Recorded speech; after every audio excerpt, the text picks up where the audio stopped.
Hello, everybody. Welcome on back to the stream. I'm Sean, still a little under the weather, feeling better, but you might notice I'll mute the microphone a little bit more and I might talk a little bit less. For whatever reason, whenever I get sick, it tends to take a little bit longer for my vocals to get back to normal. I don't know why that is. It's just who I am as a person. So it might be a little bit off today. If I start to feel too bad, I'll probably cut the stream short, but we're going to try and get through 4 games today, as we normally do. It just might be a little bit of a lower key stream, but that's all right. Thank you so much for joining me on May 27th, 2011, aka January 6th, 2026, here in MLB 11, the show on the PlayStation 2. We have 2 repeat games because they are really interesting series. We will lead off with the Rockies taking on the Diamondbacks. That is a battle for first place in the National League West. We have the Marlins and the Yankees, which are just 2 teams that are performing well in their respective leagues and divisions.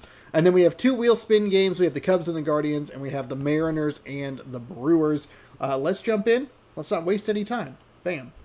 We'll go right to it. It's actually probably the most exciting game of the day. Rockies and Diamondbacks. If the Diamondbacks win, they will pull even with the Colorado Rockies for first place in the National League West. I think that's really exciting. I'm glad that this was a 4-game set so that we could watch it twice in the span of 4 days, or a week, because I took a couple days off. So, let's jump in. I hope everyone's doing well. Thanks for the kind comments on the post that I made the other day. I appreciate it. Tried to make sure I rested, tried to make sure I relaxed. Woke up. I could feel it on Saturday. And I probably should have gotten more done on Saturday, if I'm being completely honest. But then Sunday, I got up and I was like, no. And then Monday, I was sitting there. I'm like, I can't do it again. But today we can. We're going to at least try. Colorado is 26-21. Arizona is 25-22. I said low energy. That means maybe not yelling everything, Sean. This is a very exciting matchup. The Colorado Rockies, who are led by Shane Victorino in center field, Stephen Drew at shortstop, Torrey Hunter in right, Carlos Pena at first, Mark Reynolds at third, John Jaso at catcher, Juan Rivera in left field, Bill Hall at second, and Michael Saunders in the designated hitting position. They have been in first place in the American League West, or the National League West, all season long. All season. It's unbelievable what they've been able to do. But the Diamondbacks have been able to catch up. The Rockies have had some stumble moments. Most of the teams in the National League West haven't been able to take advantage of that. But Arizona has been able to chip enough away to close that gap. And they are currently up 2-1 in this series at the moment. Rodrigo Lopez is 4-4 with a 6.47 ERA, 9 games, 32 innings, 42, 9, and 20. That is a ton of hits for the Diamondbacks with not a ton of strikeouts to go along with it. Even 20 to 9 strikeouts to walks isn't maybe the best ratio. Here's a look at your Arizona Diamondbacks defensive lineup. Shane Victorino is going to lead things off. 407 average, couple of home runs, 9 RBI. 4 stolen base might be a bit of a surprising stat there.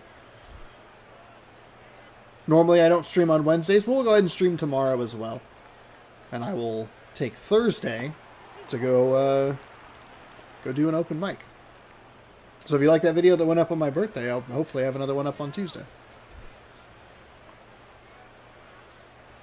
0-1 to get things underway here in Arizona. Interesting to start out west. Oh, that's dove right over the top. Maybe that's why so many of those hits are there. Defense lets him down just a little bit. Needed to dive earlier to try and at least bat it down, keep it on the ground. But it'll be a hit for Victorino, and they'll get things let off for them in the first. Stephen Drew.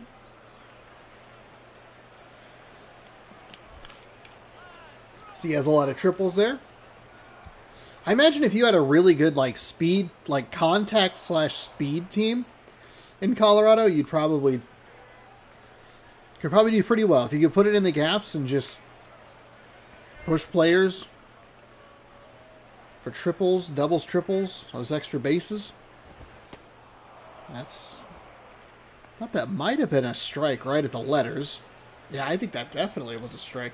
Unless his stance gets weird when that pitch gets ready to be thrown. But he's standing pretty straight. That's right there. Oh my goodness, the second baseman is having a heck of an afternoon already. Oh no. Hey, happy Friday. No alarms tomorrow. Congratulations, you've done it. You've made it to Friday. I'm proud of you.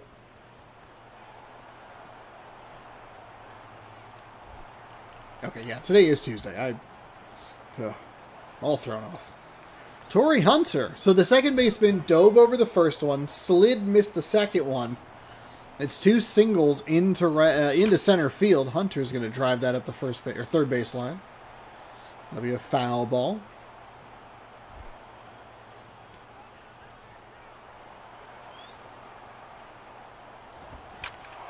Hunter drives this out to right field. Right fielder is able to pick it, but it's not going to be anywhere near in time. It'll go into the cutoff man.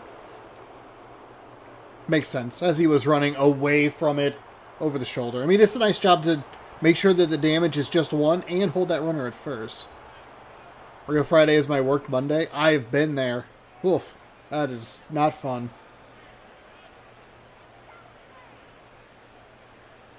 Everybody on the internet celebrating Fridays, and you're like, yeah, I just had my weekend. It was during the week.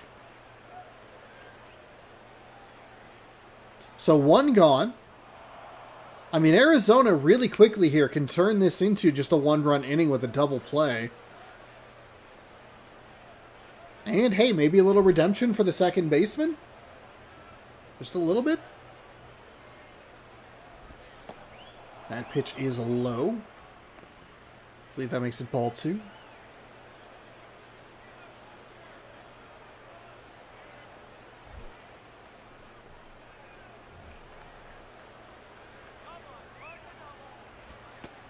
That gets the inside corner for a strike. I don't know about that call, but we'll let it ride. Very important email notification that I am live on my own YouTube channel. That is sliced into center field. Do they go first to third again? They will not.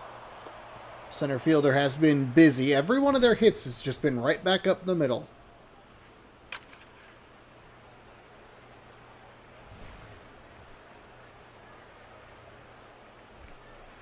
And that's where things get, you see that number pop up. You see 40 hits pop up for the starting pitcher. And you kind of just go like, eee, that's not good.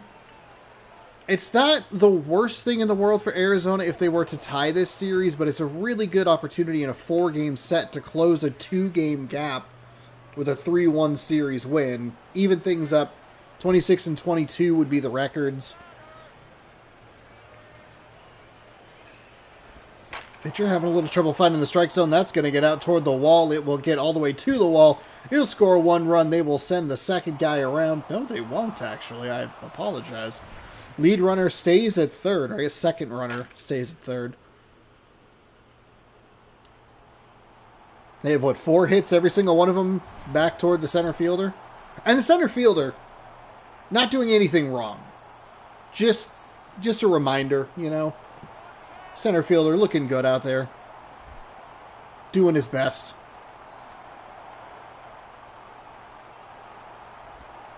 That pitch misses low, so he's having trouble.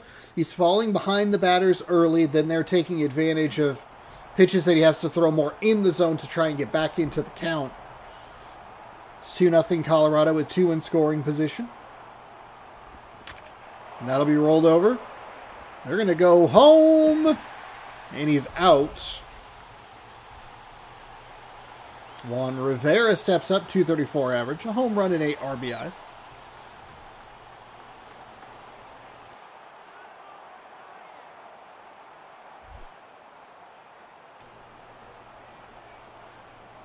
So 2 gone. Kind of aggressive base running there from Colorado. I don't think it's the worst. It was a little bit of a slow roller. You hope maybe he can get a foot in there before the ball gets there. Before the tag's applied. Instead, it's just a contact out. That's outside for a ball.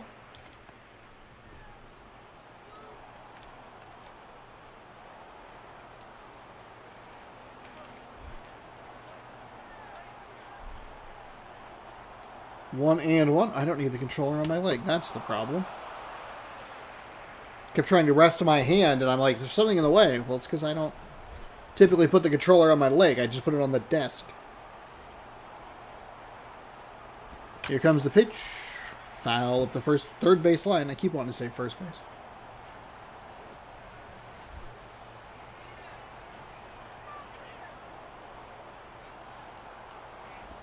Righty winds and fires.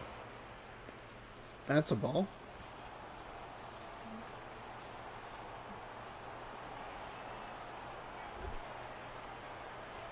Two and two, 2 on, 2 gone, and a 2-0 game here in the top of the first.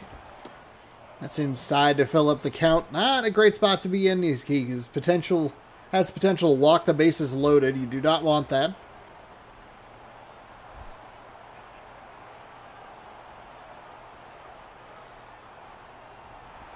They will put runners in motion. This will be hit foul, or into foul territory. Does the first baseman have a look at it? Yes, but it's a couple steps up. So full count. They'll put the runners in motion yet again. And it will be a walk. That pitch misses low. And the bases are now loaded for the Colorado Rockies and Bill Hall. 291 average, 2 home runs, 10 RBI.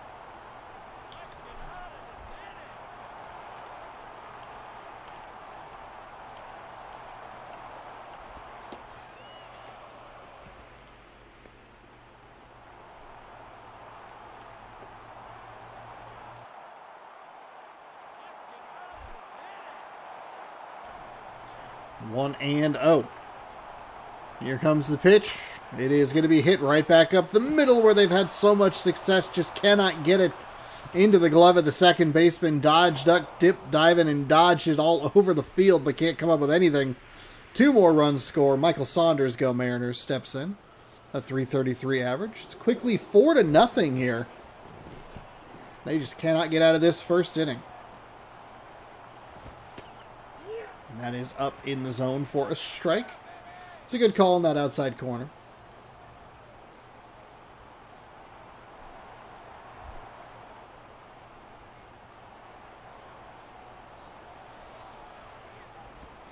And that's foul. Another ball foul at the third baseline. This one just stays outside. They'll do it again. 0-2 now. And he'll put a charge into that one. Well foul. Where's that coming down? There it is.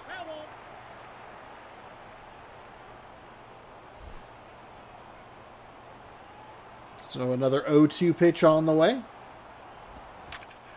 And he'll get under that one. So out to left field is a catch. Out to right field is a catch. Everything to center was a hit. 5 hits, 4 runs. And it puts Arizona at a large deficit early. 4-0 Rockies will head to the home half after this. David DeJesus is coming up for the Diamondbacks to lead things off. Freddie Sanchez is at second base. DeJesus is in right field. Sanchez at second, Joey Votto at first, Jason Bay in left, Chipper Jones is at third, Hector Luna, the designated hitter, Carlos Granderson in center, Matt Wieters behind the dish, and Cesar Istruis is the shortstop.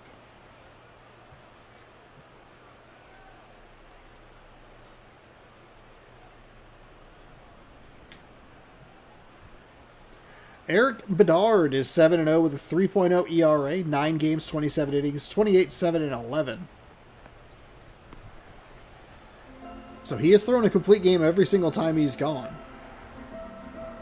Yeah, 9 games, 27 innings. Well, theoretically, there could be some extras, could be some home wins in there. He averages 3 innings a start, so...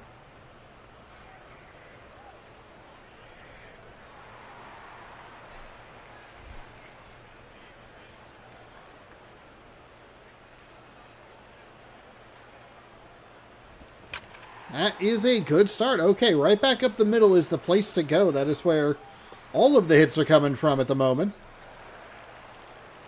And it's a good strike back already for the Diamondbacks. First pitch swinging against the lefty.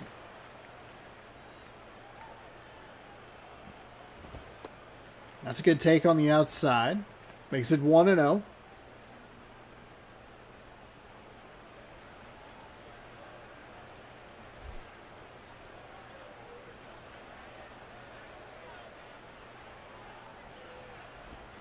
That is hit well but foul. Mark Reynolds, the original 3 true outcomes guy before it was the big thing.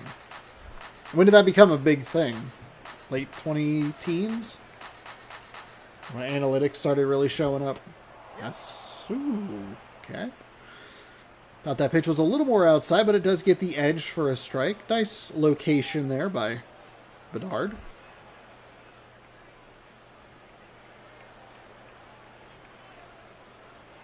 Here comes the 1-2. Forces him into a bit of a defensive swing. Third baseman has to track it down kind of weirdly. We've seen over the last couple of days that we've been doing streams, the third baseman have made some funky plays. It's not the worst effort in the world, but could be a big break for the Diamondbacks. Trying to get back into this one. Joey Votto. Batting .352, 3 home runs, 15 RBIs, and a stolen base.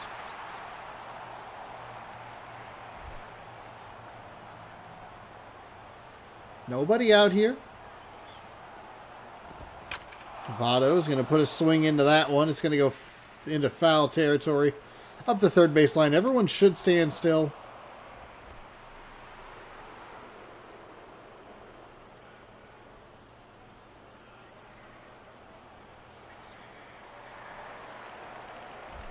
So there's out number 1. I feel like as soon as I pointed out that there was still nobody out.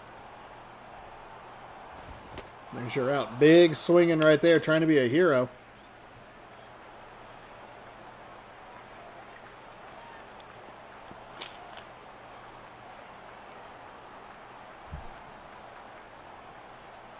Oh, 1. That one is fouled away to make it 0-2. 2019-ish. Really started to become every team's strategy. Pete Alonso, rookie year. Okay. Ooh, makes the leaping grab, and that will be 2 gone. So the Diamondbacks put 2 runners on, despite a pretty solid defensive effort from the third baseman for Colorado. And then 2 outs in foul territory. Not that it had anything to do with Pete Alonso, just happened around that time. Gotcha. No correlation.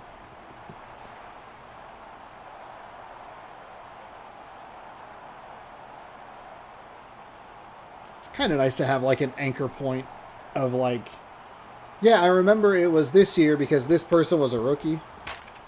That'll be hit to the shortstop. He will fire it to first. It'll be in time for out number 3. So the Diamondbacks, they look like they might start to strike back. They pick up a couple of hits, but 3 consecutive outs strands those runners. Victorino, Drew, and Hunter as the lineup flips over for the Rockies coming up here in the visiting half of the second inning.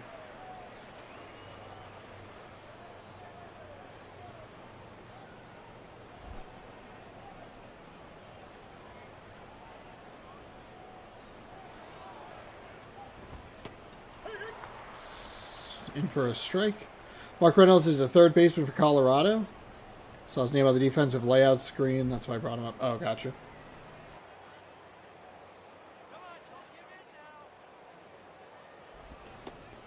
Low for a ball.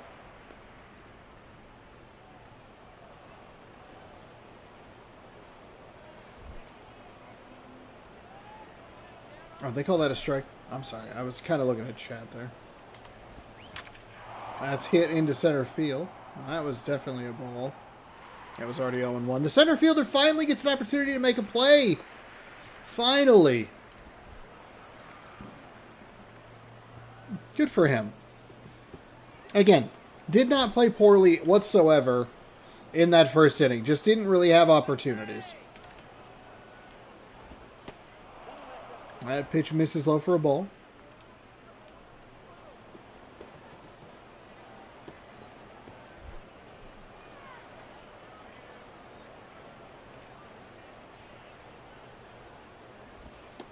That is in for a strike.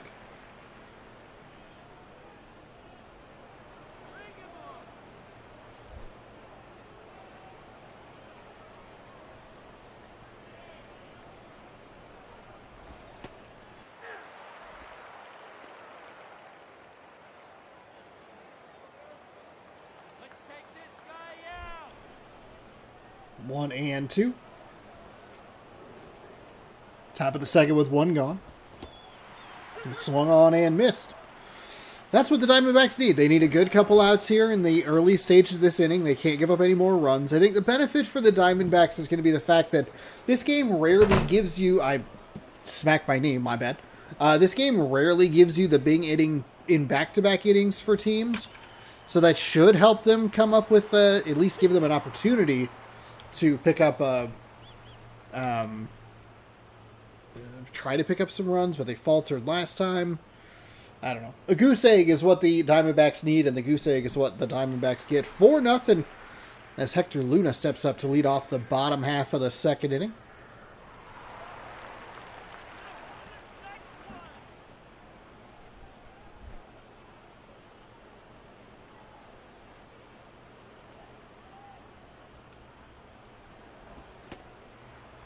High and inside for a ball.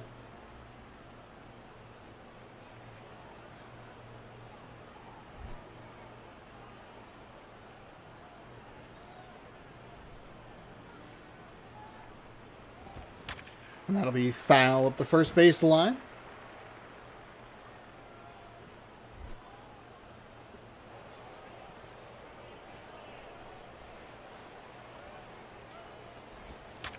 And that's foul at the first base line again. Almost in sync with the other one. Like, what I'm seeing and then the VOD or the YouTube stream all of a sudden. It's like, oh, these are all, like, these are in sync. That one's fouled away. 3 pitches. Well, no, not true. Now, 3 straight foul balls is the actual correct statement. And he'll drive that to the shortstop. Comes up with it and fires over way in time for out number 1.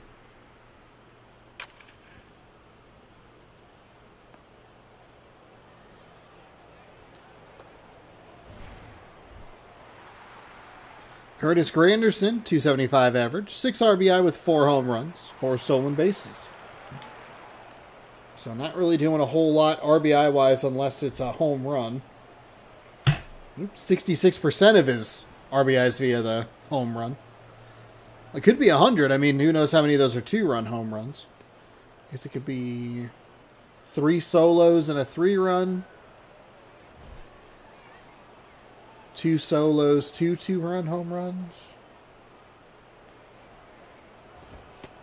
That's upstairs for a ball.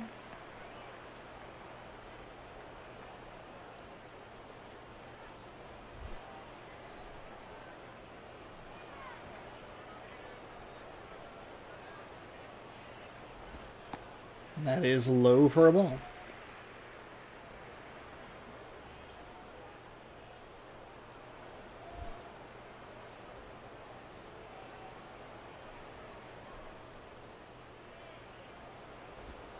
And that is, ooh, a little surprised that was called a strike. Does make it 3-1 now. 1 gone here in the bottom of the second. 4-0 game still. Granderson fouls that one away. That's a better looking pitch to hit. So, I mean, it's a good eye with 3-0. Just let it go. I don't agree with the call, but Granderson stays alive, fouling that one off the first base line.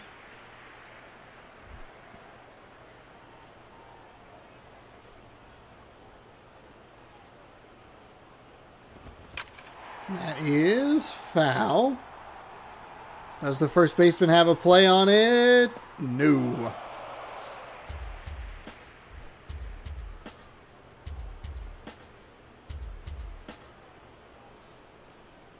And the payoff pitch on the way, outside for ball 4. I do not. So the Diamondbacks get another runner on board. Can they do anything with it? Matt Wieters.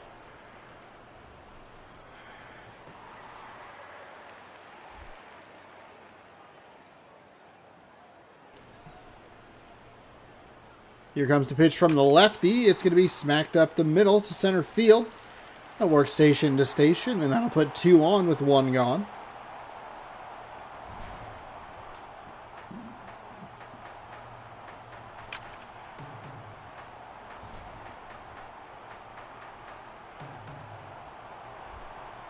Oh, yeah, I don't know who that is at all.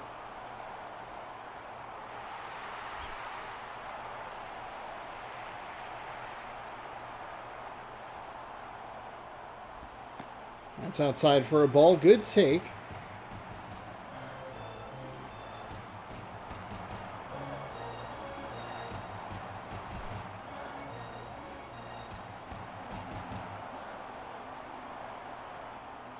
Oh, he went to the University of Washington. Interesting.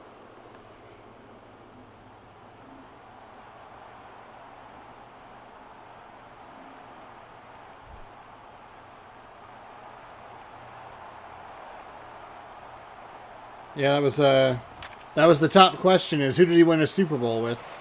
Step on second, the throw over to first in time for the double play to end the inning. The Diamondbacks have had some opportunities. 3 hits with that extra walk in there gives them 4 base runners to work with. They can't bring a single one around. It'll be 4-0 heading to the final inning. Pena, Reynolds, and one other person coming up to bat.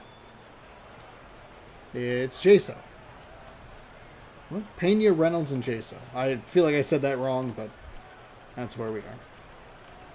So again, it'll be up to this right-handed pitcher to just try and keep this game where it is.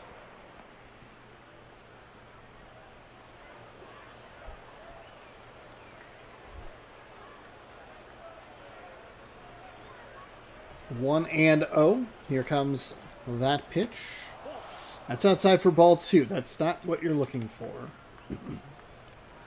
Want to put the zeros up on the scoreboard, not leave them in the strike column.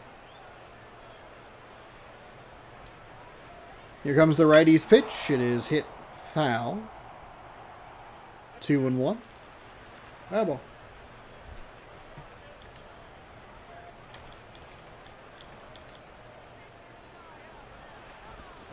That is rolled up the first base line. Big ol' underhanded toss to the pitcher covering, and that is an out.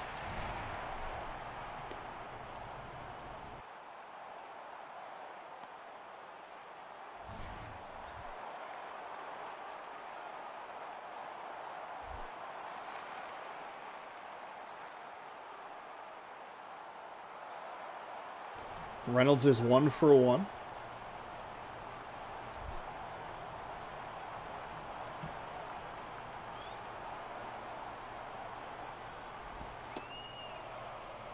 Pitch is just inside for a ball.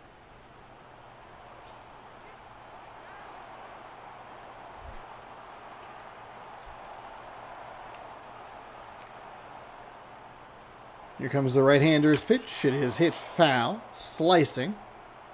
It'll get up into that second deck up there. Makes it 1-1.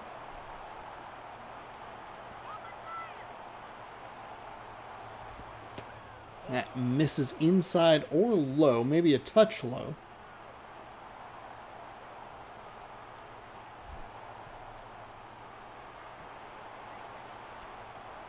Pitcher sets and readies. Here comes the 2-1. That is hit out to center field. Center fielder covers it for yet another single right back up the middle. There's a runner on for Colorado.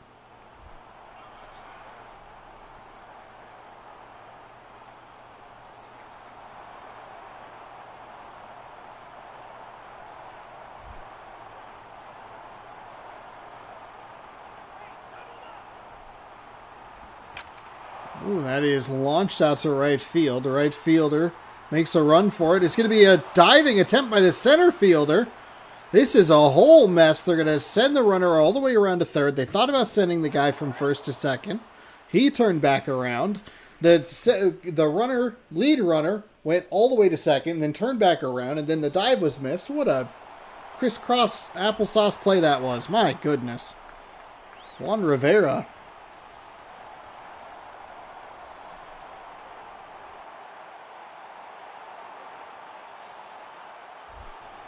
Looks like maybe this pitcher's luck has run out a little bit. He had that goose egg in the second inning. Really needed that. Offense can't really help him out. That's going to score at least 1. We'll see if they send the second runner. No, he will stay at third. Diamondbacks will head to the bullpen. Jared Burton, six starts, or 6 games, excuse me, a 1-1 record. 1 save, a 5.06 ERA, 5.1 innings pitched, 2 walks, 2 strikeouts. Don't have Netflix. What is Ultimate Beastmaster? Do they actually hang out with tigers and bears? Or is it like humans who call themselves that? I think it's the Mr. Beast competition show. I think. I don't know that I want to put that in my search engine, but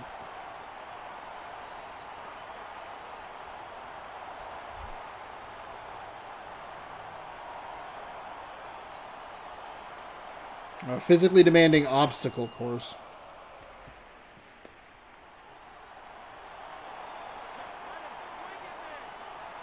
It doesn't have anything to do with Mr. Beast, thank God. I don't know what the Amazon Mr. Beast show is. That's called Beast Games. Oh, okay. My bad. Sorry. I didn't know what that piece of shit show was.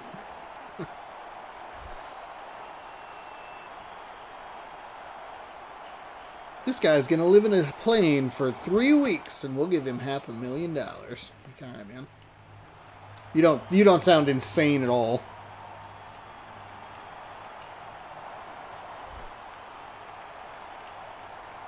Beastmaster sounds kind of just like it's a ripoff of American Ninja Warrior, which was, just Ninja Warrior. It was like the one thing from G4 that like actually kind of survived. Weirdly enough, was Ninja Warrior. I remember watching a bunch of that on, I think it was G4. And now they have the American one that's on NBC. It's wild. He has lost the plot. Yeah. Can you lose what you didn't have?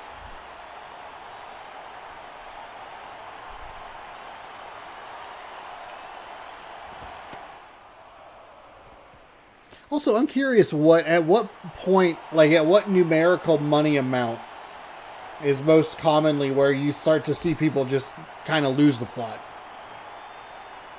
I'd like to be a test subject for that experiment. You give me money until I start going crazy, and then I just keep all the money. You look at me and you go, that's not the Shawnosaurus Rex I fell in love with. Okay, it's $130 million. All right, cool.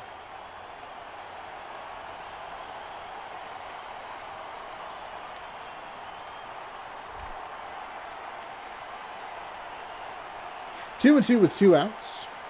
Arizona looking to keep more runs off the board. Shortstop comes up with it cleanly, fires over to first. It's the out. They pick up 1 run, the Rockies do. It'll be a 5-0 game as the 1-2-3 hitters.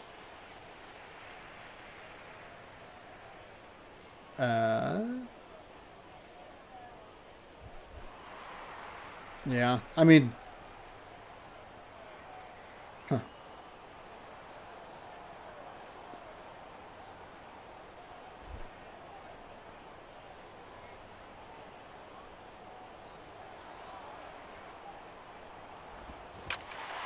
That is going to be a first pitch swing launched out towards right field. It'll drop into the gap and hit over the fence for an automatic double. Might have actually had the speed to try and test for a triple there. So might actually have been a little bit of a backfire, or a bad bounce, I should say, for the Arizona Diamondbacks, who can use every good bounce they can get. Down by 5 here in the third. That pitch misses low for a ball.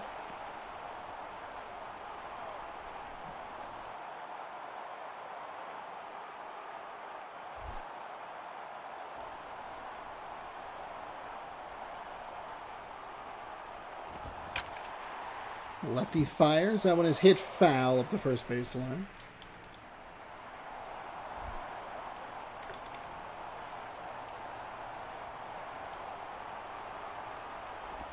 That is hit up the third baseline. It'll hold the runner at second. The third baseman will fire over to first. Makes up for his earlier play. Not that he necessarily did anything bad the first time around, but gets another opportunity and executes it well. That'll be an out. Joey Votto is next, 0 for 1. 347 average on the year, 3 home runs.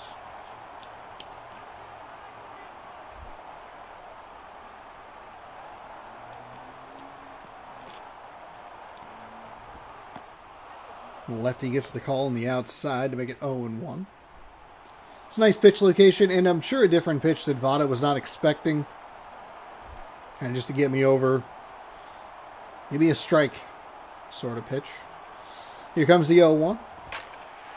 That was a gamble. That was a hey, let's roll the dice again, and almost got crushed for it. 0-2.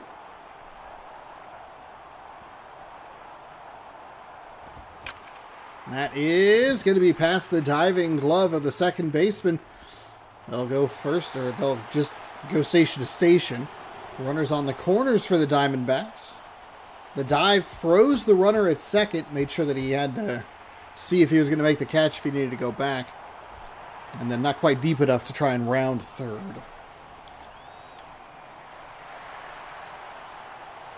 I'll bring up Jason Bay.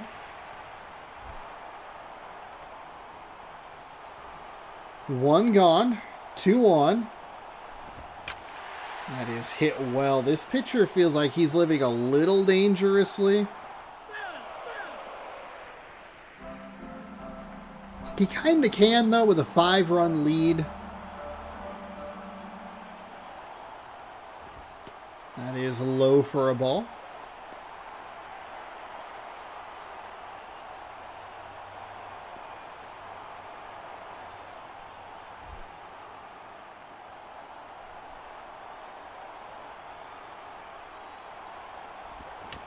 And that's fouled away.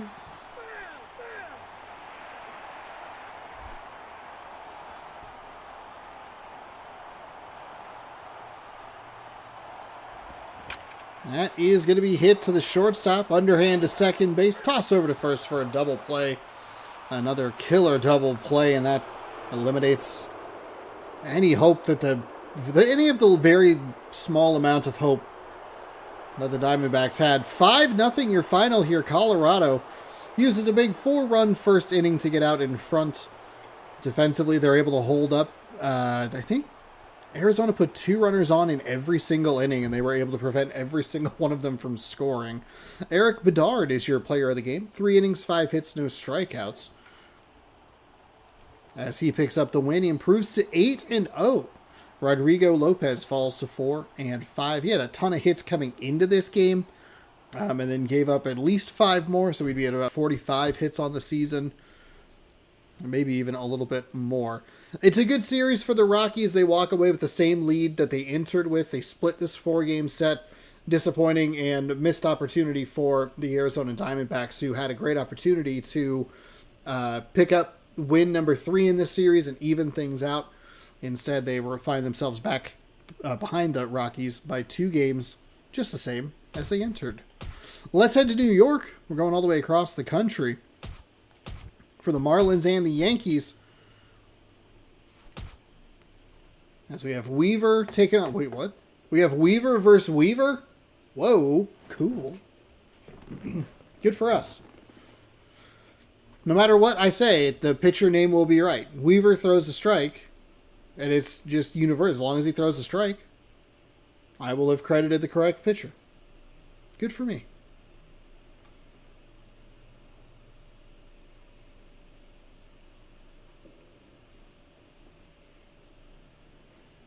7-2 versus 6-2. As we are in New York, we got that interesting West Coast game there. And now we have this East Coast game. Oh, I need to fix the thumbnail. I almost tried to close out of OBS. I like playing games with my computer set up and ruining everything. Mohamed Haney is in center field for the Florida Marlins, followed by Todd Helton, a designated hitter. Alex Rodriguez is at third. Pat Burrell in left. Garrett Jones in right. Paul Konerko at first. Orlando Cabrera is the shortstop. Jesus Flores is the catcher. Danny Espinoza is the second baseman. Jesus, take the wheel, Flores. Or we're letting Jesus Flores take the wheel.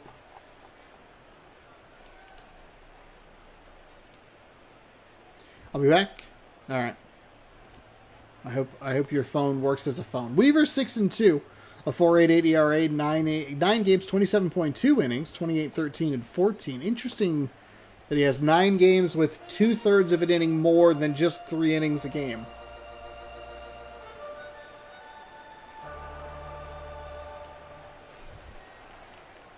Muhammad Haney, batting .222. 1 home run, couple RBI, and a stolen base for him on the year.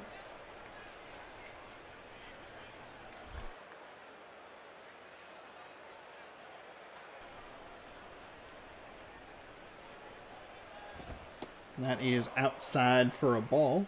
He's a big swing on that arm. Not sure why that did that with the video, but whatever. Hopefully it doesn't do it again. You never know, though.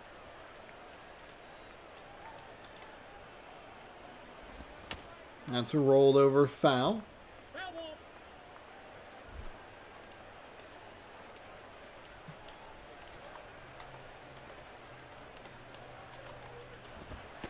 That's a low for a ball as well. A little inconsistent of a start here from Weaver. Number 52, the righty. 2-1. This was a series that I just thought was kind of interesting. Yankees and Marlins both playing well. Good records for each team. So I thought it'd be a good game to double up on. And then we have a couple of wheel spin games after this. Here comes the 3-1 pitch. Batters love a 3-1 in this game. He doesn't love that one, good, and it's a good take. This is that outside for a ball 4 to bring up Todd Helton, .264 average. No home runs on the season, 6 RBI. That batting average has been climbing up, but still not where you'd want it. He's also been a little inconsistently placed in the lineup, and I wonder if that has something to do with it. When it's a right-handed pitcher, he typically bats second, when it's a left-handed pitcher, they put him in the 5 spot.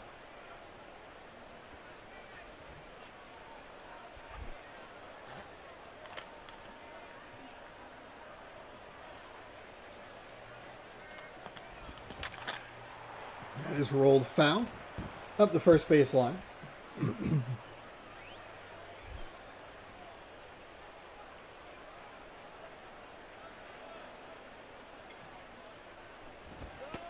That gets the inside against Helton for a strike.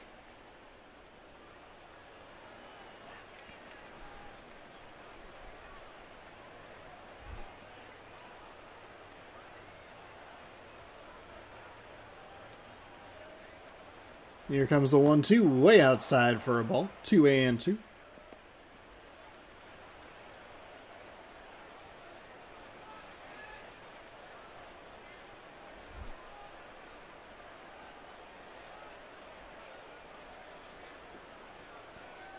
Righty winds. That one is hit to the second baseman. He will fire to shortstop.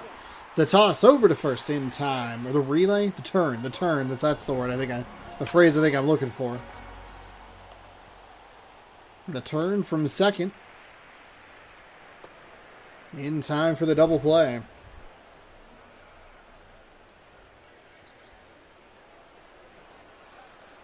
Alex Rodriguez, he's had a solid batting average. Rodriguez has all season long. The problem for him is that there's just so rarely people in front of him to drive in.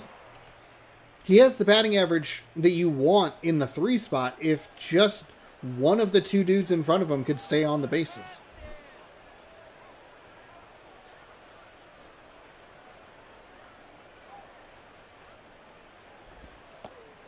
That is in for a strike. We did look it up because Rodriguez is playing against the team that he would currently play for at the time. And it's weird because I forget how early he started. He's on the Mariners in 94. Ended up on the Yankees in 04, I think it was.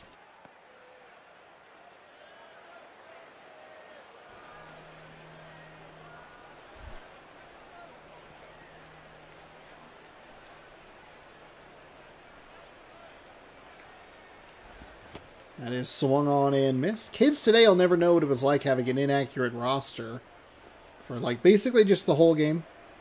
The whole existence of the game would just be yeah, the rosters are accurate as of February 22nd, 2005. And you're well, great.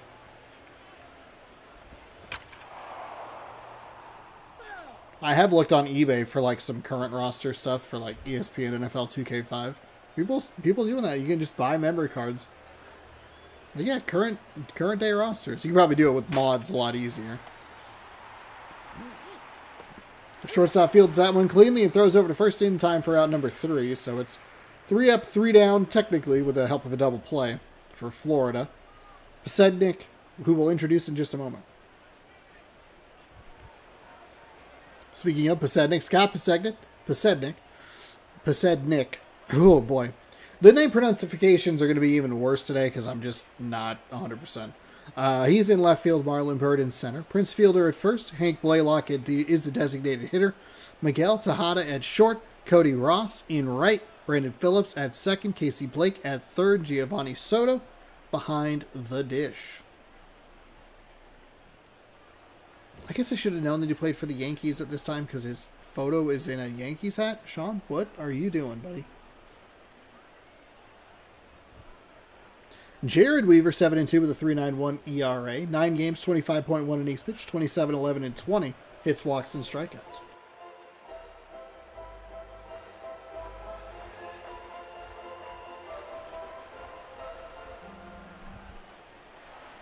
Scott Posednik is leading off with a 167 average, a home run, couple RBI, and a couple of stolen bases.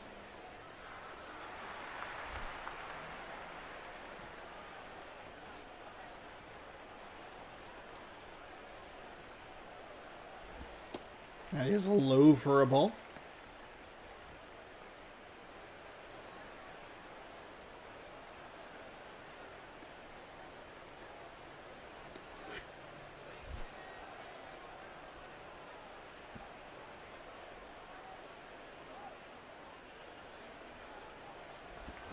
That is to the shortstop. Fields it cleanly and fires over to first in time for the out. Quickly one away.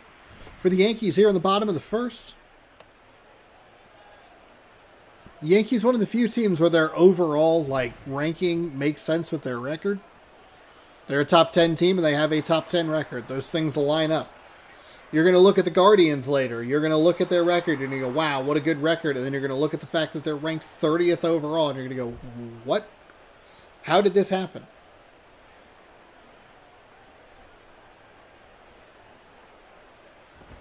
That pitch is inside for a ball. 1-0.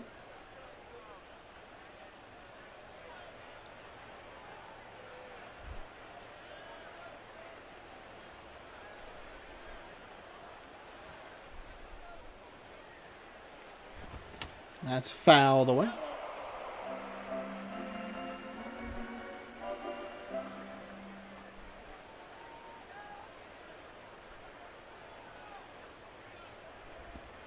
And it's outside for a ball.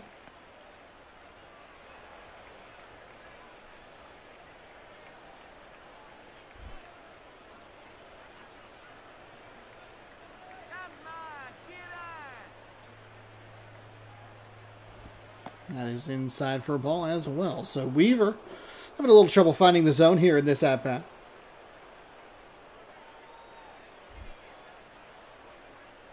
Three and one. We do know that hitter loves a 3-1 count. Any hitter loves a 3-1 count in the game. I'll take a strike. I've said that twice now in this game between the Yankees and the Marlins, and the hitter has taken both of the 3-1 pitches. One of them went for ball 4. This one went for strike 2. Here comes a payoff pitch from Weaver. And that is fouled away, so he'll stay alive. Another payoff pitch incoming, or upcoming.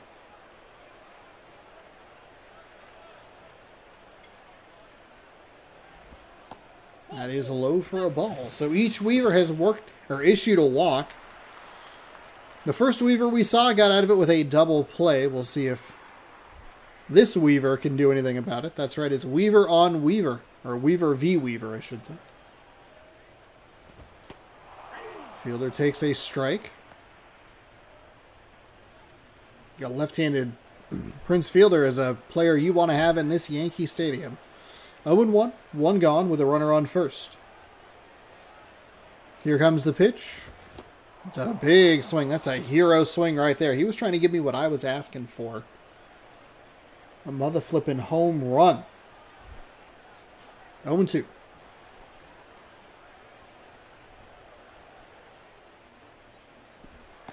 That is in for a ball. Just missed the inside. Might have been a name brand batter's favorable call there. Here comes the 1-2. That'll be to the second baseman around the back. It's going to be and out. So each Weaver works, issues a walk. Each Weaver able to get that double play ball. So 0 runs, 0 hits, no errors, 1 walk for each side.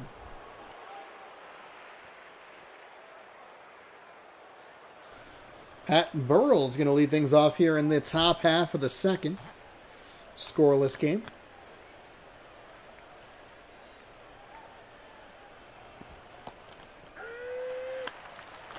I don't know about that pitch or location. It probably got the strike zone. That is a dangerous curveball. I think regardless, that is a dangerous curveball. It's one of them curveballs that's real dangerous. You know what I mean? It's dangerous. Just going to charge my phone here. 1-1. Ooh.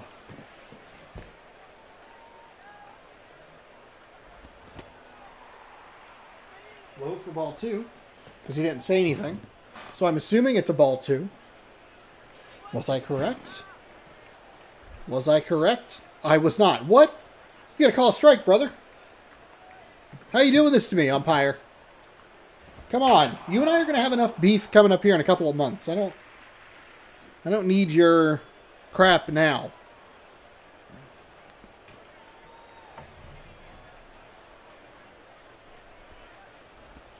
That is rolled over. Shortstop can't come up with it cleanly, and that'll give him not enough time.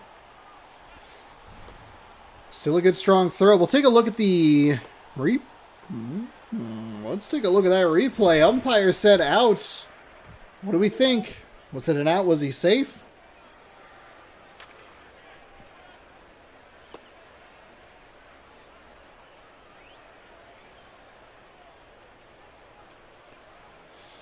Man, that is probably as close as it's going to get for us. Oh, God, because you won't let me do that. Game, you're the worst. You're the worst, game.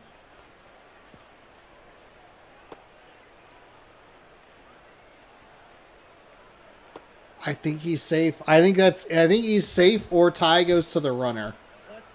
Boy, that's as tight a call as we're going to get all season. We'll see if it affects this Marlins output here, because theoretically, 1 fewer outs, so runner on. 1 on, nobody out. That's a big swing on a pitch at the outside. Strike 1.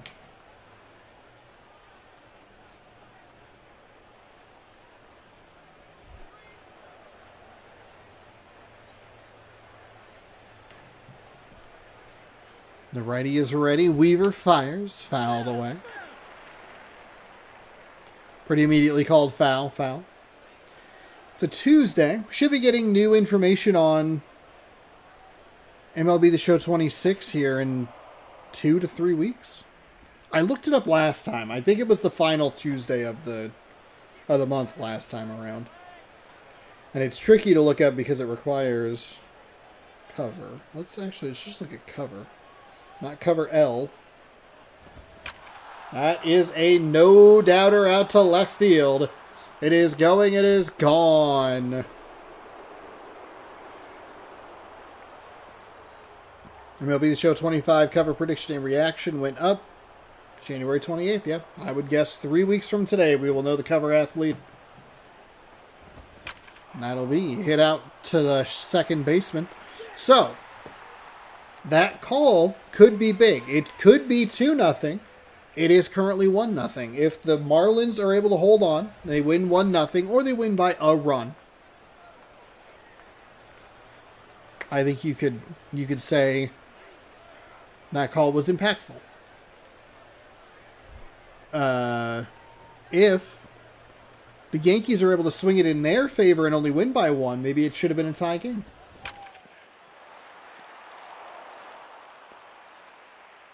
It's a nice hit back up the middle. It's been very successful all day today. It's just right back to the pitcher. Haven't gotten any of those funky, crazy animations. In fact, we've been getting a lack of animations. We had a slide animation that didn't work for the Diamondbacks. We had a diving animation that didn't work for the Diamondbacks.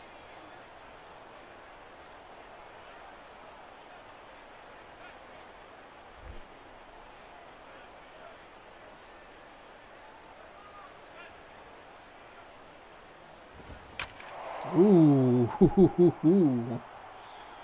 Put a good swing on it, but foul into right field.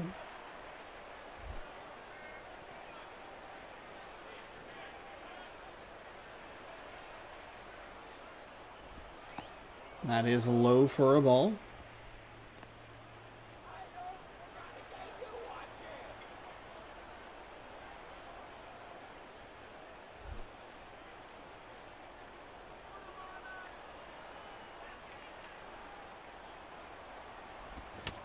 Fouled away.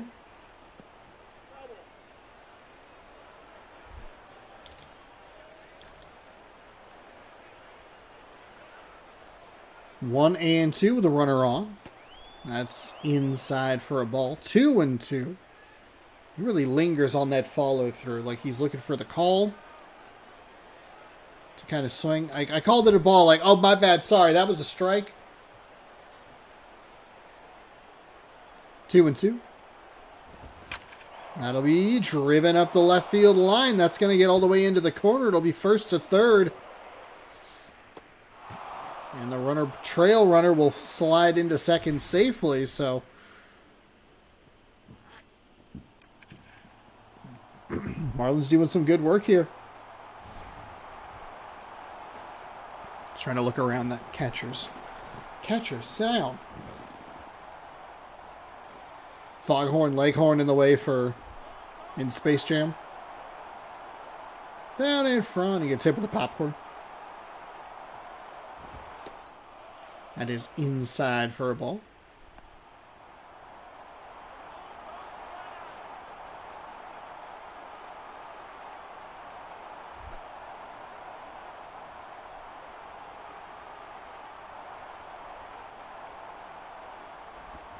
That is foul up the first base line.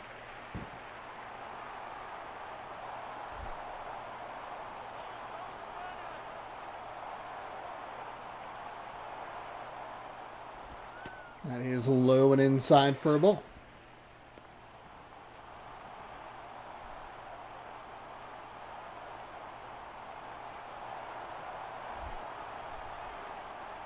Two and one.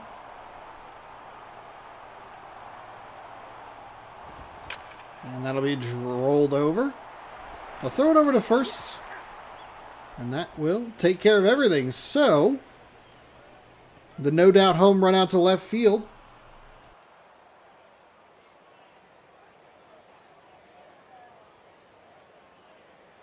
is the only run the Marlins are able to score. They strand two in scoring position. Hank Blaylock steps in with a .353 average. 3 home runs, 14 RBI on the season for him.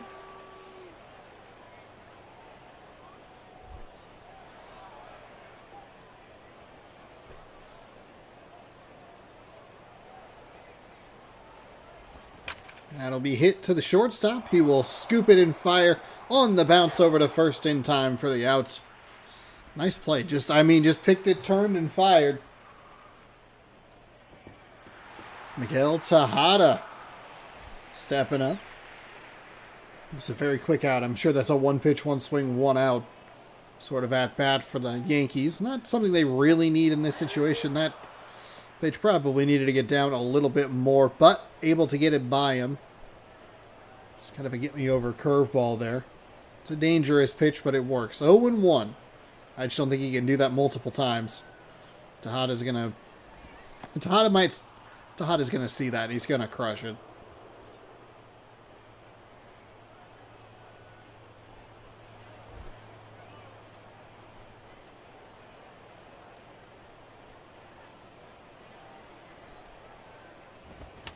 That one is fouled away. Big hack there.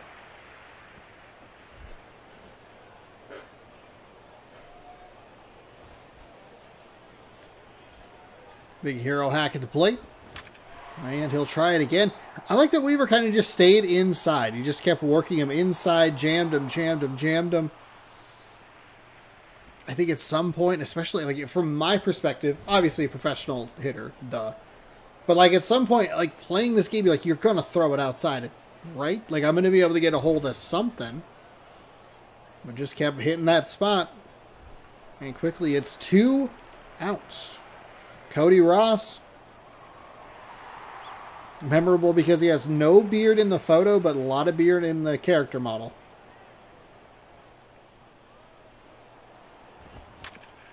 And that'll be to third base, so it's picked cleanly and fired over. A couple of one pitch, one swing, 1 out at bats. No hits for the Yankees. They trail 1-0. Haney, Helton, and Rodriguez. Welcome back, walk-off. As we head to the top half of the third, Haney worked a walk, but it was eliminated by a double play. Number 30 doesn't have a name.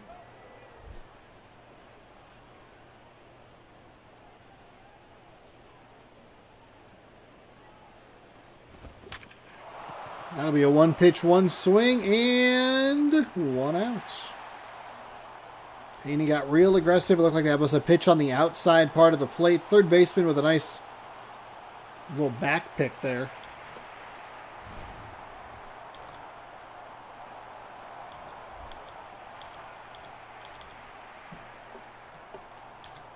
Todd Helton steps up, the designated hitter. Cody Ross had a beard. That has to be the only pick of him clean shaven. That's awesome. You think it's like that on the PS3 version as well? I would love if it was specific to the PS2 version.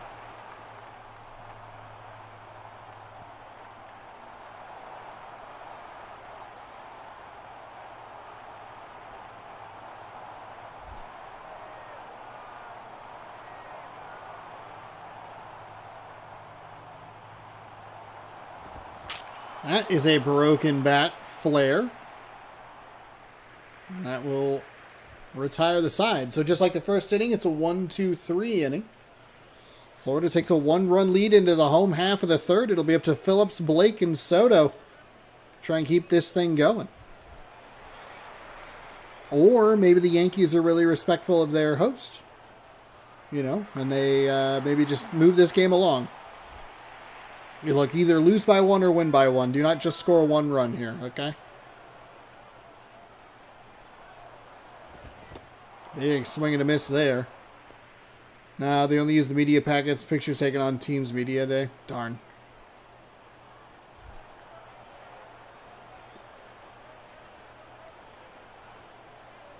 Honestly, if it were easier to get a PS3 hooked up to an Elgato, it'd be funny to look. But no, the PlayStation 3 has an encrypted HDMI.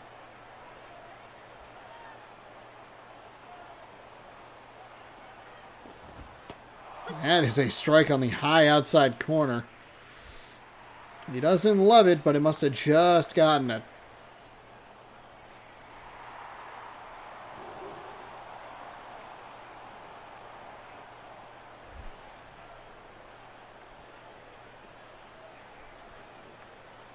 I wonder, I guess I could, did it be the same, that's upstairs for a ball?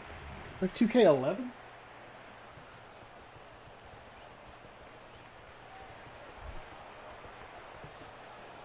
I think I actually have 2K11. I have like 2K9, 10, 12. Now we're just looking at one guy's photo. Yeah, why do you need all these sports games? They're all from the same year. Like, there's one guy who has a beard but doesn't have a beard. It's weird.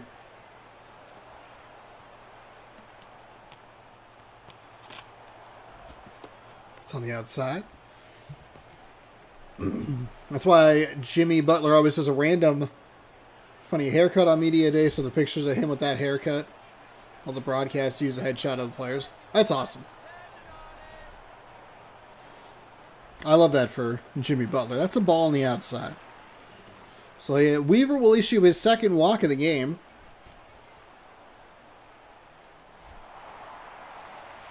It'll be up to Giovanni Soto to see if they can get him around. One swing could end this game, but would be kind of controversial due to the fact that maybe that Florida runner should have been safe. Here's the wind and the pitch. At the knees for a strike 0-1. How are the Golden State Warriors doing? Speaking of Jimmy Butler.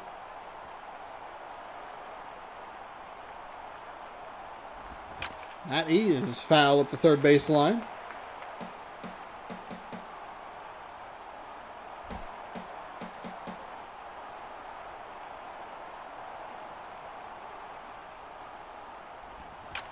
That is hit out to left field.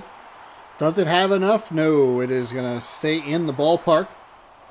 Wind looked like it caught it a little bit. Look up Jimmy Butler. Oh, I've seen that picture. That's really funny. Warriors are trash. Oh, no. Is it the end of the era?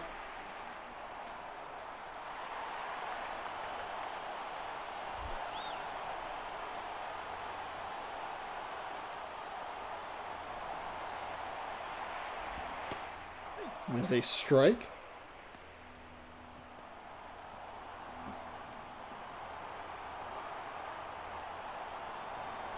Curry balling out, but the rest of the team is just garbage. That sucks.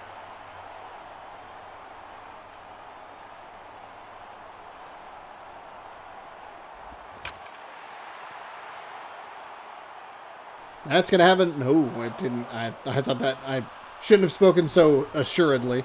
That was a bad time to take a cough as well. But Marlins are able to walk away with a 1-0 victory. It was a good swing. I thought it might get down, and I thought that it would get down, and it'd be interesting to see if they had sent the runner all the way around to home, but it didn't matter because it was out. It was an out, I should say. Whoa. The Charlotte Hornets? What the what? A 27-point at-home loss? OKC? Are they cooked? Jared Weaver's your player of the game. 3 innings, no hits, 1 strikeout. He wins and improves to 8-2. Jeff Weaver falls to 6-3. Jones's third home run of the season is the difference in this one. Florida wins the series 2-1 and just an abysmal 3 hits, a 115 average. Gross. And they still somehow got a win. They had no runs batted in. Was that the game that we watched? Hold on. We got to look at... We're going to view today's games. 1-0 Yankees. So we did watch that game.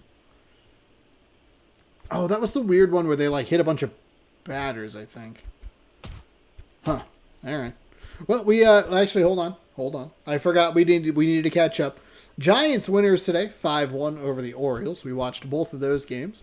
We will slide down to the Cubs taking on the Guardians. And you can see there, Cleveland 30th in batting, 27th in pitching, 29th in defense, 29th overall. They're number 1 in the AL Central. Draymond Green has been ejected 6 out of the last 7 games. He rested the game he didn't get ejected. So that's just, old. It's not cute and funny anymore. It hasn't been cute and funny for a while, but now it's, actively a problem.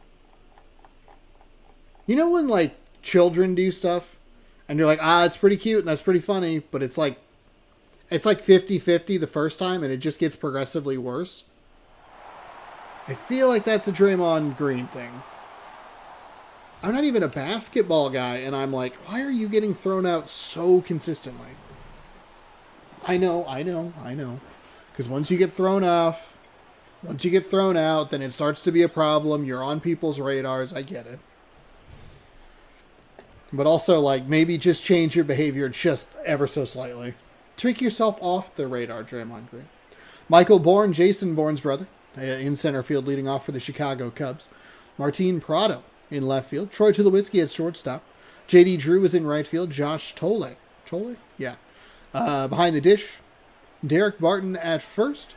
Freddie Freeman, the designated hitter. Alberto Calespo, third baseman. And Ricky Weeks, the second baseman. Your Cubs lineup.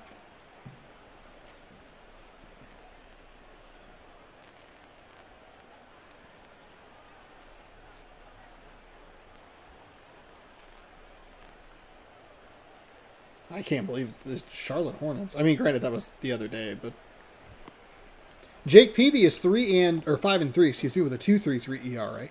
9 games, 27 innings, 22, 6, and 26 hits, walks, and strikeouts. I was like, oh my gosh, 9-0 Islanders over the Devils. Whoa.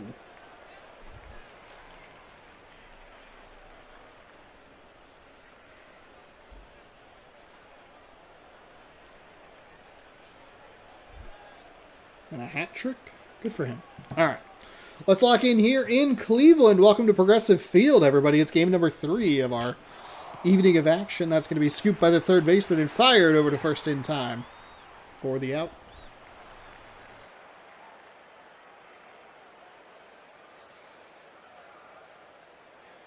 Kind of older Cubs uniforms. It is one thing that I do talk about, like that I really do appreciate about this game. We get just enough variance in the uniforms to make it interesting. You're out. Such shit just like you're out. I don't. Yeah, Cleveland's wearing some throwbacks as well. Cool. We have two like kind of block C's on there. I guess you would have Cleveland, Chicago, and Cincinnati all play with kind of the block C as their main logo. Or hat logo, at least. That's upstairs and away, or inside. Ball 1, 1-0.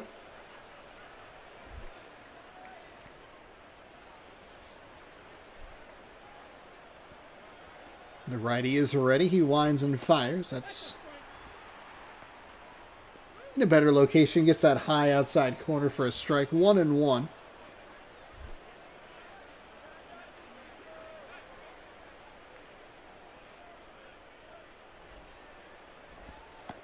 That's low and away. 2-1. So then what happens? Draymond Green gets thrown out.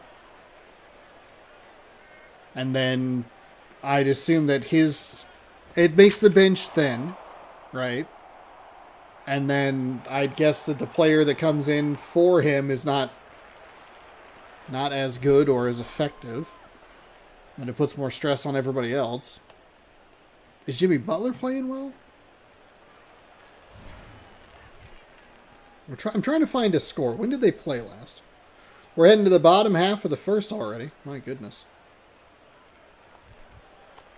Rajai Davis is going to lead things off for Cleveland. He is in center field. Center field is the most common leadoff position that we get. Like, it kind of unbelievable. Victor Gonzalez is behind the dish. Carlos Gonzalez is in left field. Victor Martinez, I apologize. I read one line and then just dropped and kept going. Victor Gonzalez, the right-handed hitter. Like, no. Victor Martinez, the switch-hitting catcher. Carlos Gonzalez in left. Matt Laporta at first. Kenneth Bolton in right. And Mysier Istruis at second. Lastings Millage and designated hitter. Eric Iber. Brent Morrow. Frick. Barry Zito's 4-4 with a 5.18 ERA. 9 games, 24.1 innings pitched, 35 hits. Mysier Istruis, 35, 9, and 20. Eric Abar. Why couldn't I say Abar? God dang it. The shortstop, and then Brent Morrill is the third baseman. Then we got Barry Zito, 4-4, 5.18, 9, 24.1, 35, 9, 20. You know what to do with all those numbers. And we are getting ready for the bottom of the home half. I'll be honest, the Cleveland uniforms look more Chicago than... And it's really throwing me off.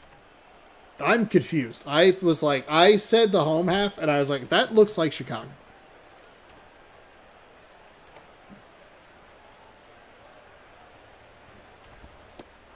That gets the strike on the outside corner.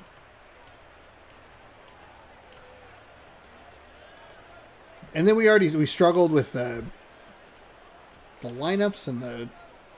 Oh boy. Oh, boy. Psyched myself up. I was like, I'm ready for a comeback. And my brain said, no, you're not. What do you think you're doing? You think you're talking today? You think you're talking today? Not a chance. 1 and 2. Lefty is ready. He'll fire, and that's fouled away. I do like the little logo patch that the Cubs have. Like I have that little bear on a hat that I bought in Chicago. That's rolled away. Foul. Ooh, look, it's 2 competing insurance companies. Progressive or State Farm. Grr.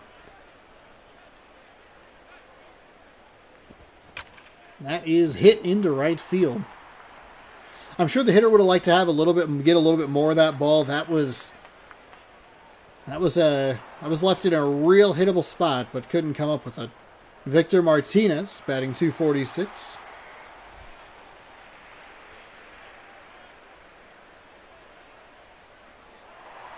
They're going to put the runner in motion. The pitch is a little low.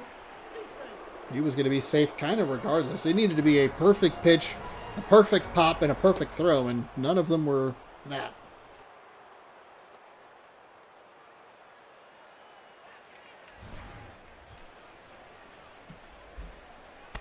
Catcher pats his chest going, my bad, bro. That's on me.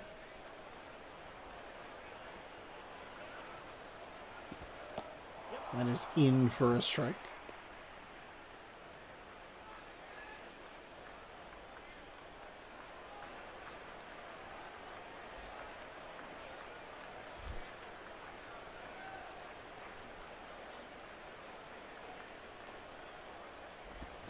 That is popped right in front of home plate. Catcher makes the catch, and after he jams the batter and just pop, sky high. Carlos Gonzalez stepping up. No score here in the bottom of the first. 1 gone. We have a runner on second for hometown Cleveland. It doesn't help. Chicago's wearing a friggin' blue hat. It's just... I complimented the game. I said, wow, I really appreciate that we get old uniforms. Now I'm irritated because I can't tell the teams apart. They are going to try to steal third. He is going to be safe. He is safe at third. I thought they were going to have a good throw down. But I guess he got the hand in. 2 stolen bases for Cleveland. That's outside for a ball.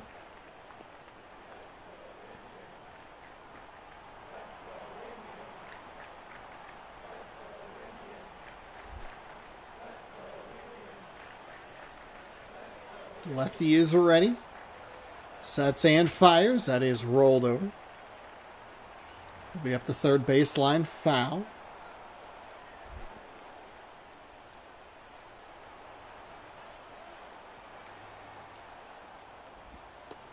That stays outside. That's a good eye. That drifts just off the edge of the plate.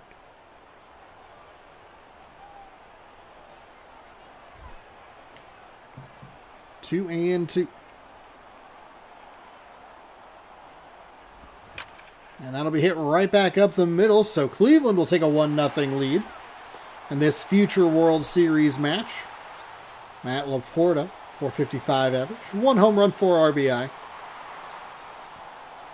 So the stolen bases really come in handy for Cleveland here in the bottom half of the first. They'd get just a single, or was it a walk? That is in for a strike. Either way, they put a runner on first. They get him to second easily. And a nice move at third to slide in safely. And bing, bang, boom. Just takes a single to get there. And especially because Chicago pushed their defense up a little bit to try and prevent that run. It was...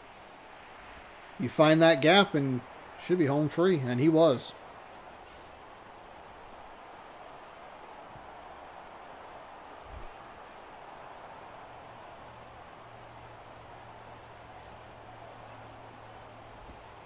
That is high and inside. Weird pitch location. Just based on the fact that I mean, that was just such a bad pitch. You could see where the catcher was set up and then just where the ball wasn't. I'm going to call that a strike on the outside corner.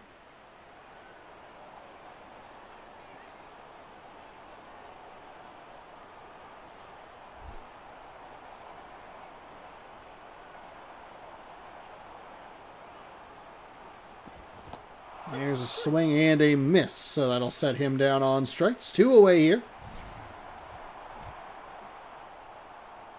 The changeup pulled a string on him at 74 miles an hour. Very early swing timing. So 2 gone with a runner on first. Kenneth Bolton.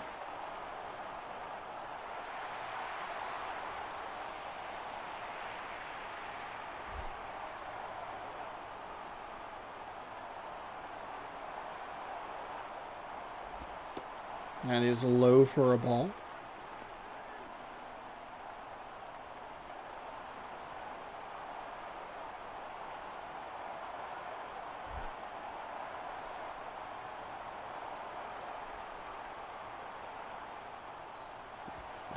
That is blocked nicely by the catcher. Keeps it in front of him and does not allow that runner to move into scoring position. 2-0. That one stays upstairs for a ball. 3-0. I don't think there's any chance he'd go here. He just hands off controller. Looks so scared. I don't want to swing. Please, coach, don't make me swing. Now look at that low inside corner. It's a nice location of a pitch. They did a great take there as well. You're not really going to do anything with it.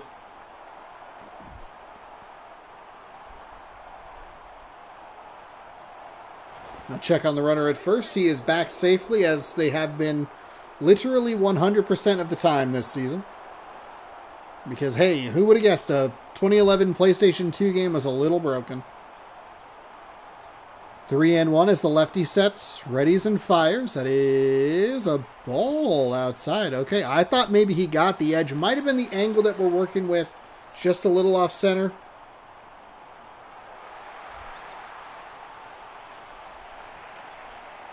It'll put a runner in scoring position with 2 gone. And that is swung on foul.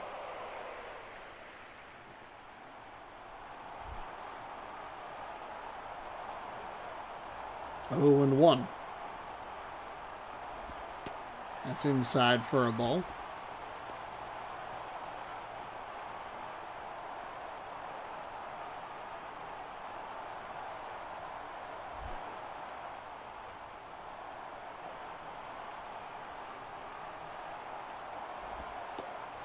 It's outside for a ball.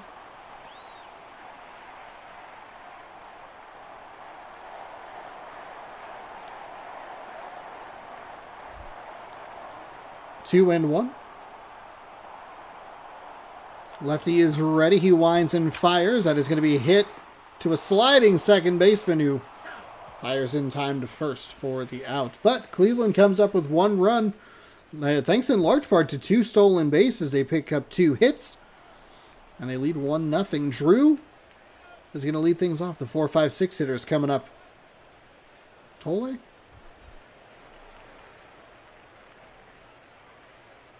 J.D. Drew with 16 RBI, 4 home runs, and a stolen base on the season. Chicago looking for a strikeback inning. And that is a real nice play at the hot corner at first. I thought that might have got into right field. Maybe it gets out quick enough to get all the way to the wall. But no, it's just a nice catch by the first baseman. That is right at the top of the zone for a strike.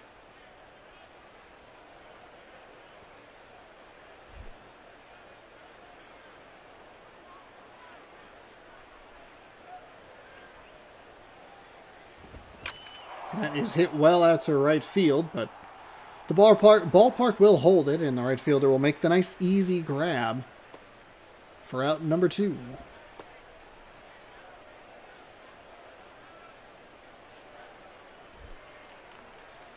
Derek Barton with a 190 average. 2 home runs, 5 RBI.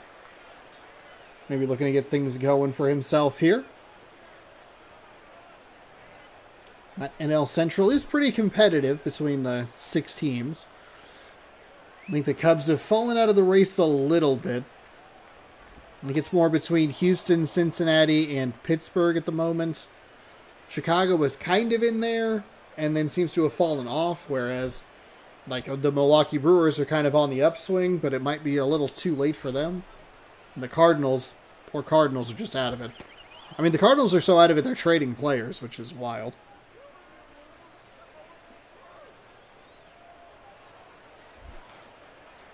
Two Ando to the lefty hitter.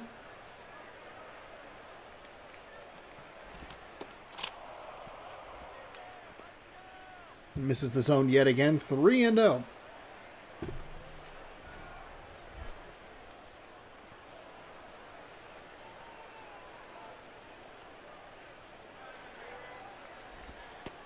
And that'll be ball 4. Wow. Okay.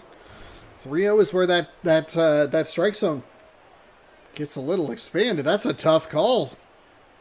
Circle change at 84 miles an hour. 5 inches of break. It looked like it was a strike, but doesn't get the call in a 3-0. And as I'm trying to explain that sometimes it feels like that zone expands just a little bit either way. That one's right on the edge and doesn't get it. And to bring up Freddie Freeman. He will take a swing at this. Nowhere but the left fielder's glove does it go. Millage, Abar, and Morrill coming up. The 7-8-9 hitters for Cleveland with a 1-0 lead.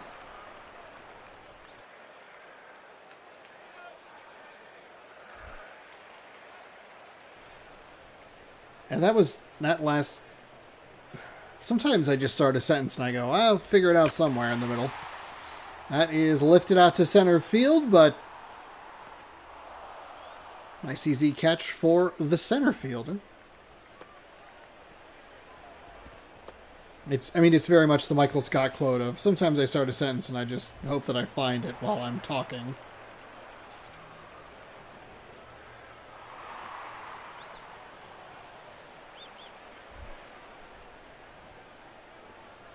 They might have also said Ibar. That name has thrown me off all evening long. He'll take a strike at the knees, 0-1. I took an arrow to the knee. Someone made a joke about that yesterday. I was like, wow, in 2026?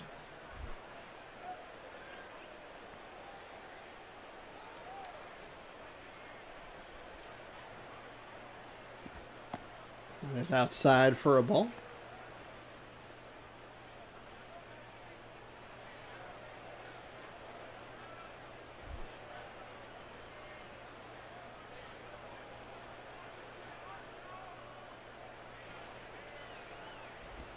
That is upstairs for a ball. Nice patient at bat here.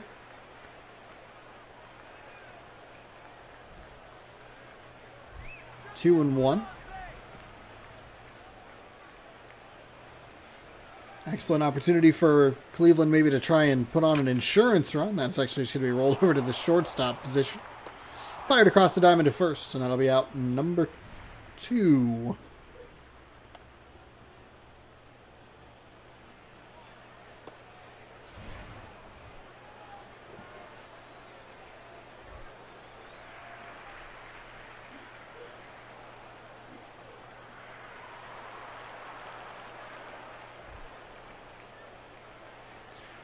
So Morrell steps in, ready to face the left-handed hitter. And he will put a charge into this one out to left field. It's going to get all the way to the wall off the out-of-town scoreboard. It'll be an easy double. And then I'll put a runner in scoring position. Zito left that just too good of a spot. Boy, if that wall wasn't stupidly high out in left, maybe that's a solo home run. I do not love playing in Cleveland. It doesn't have quite as many, memorably horrible events. Like, say, I don't know, Houston or Baltimore. Oh, that's foul. Just up the first base line. That looked like it. It just caught like a weird little spin there. That was odd.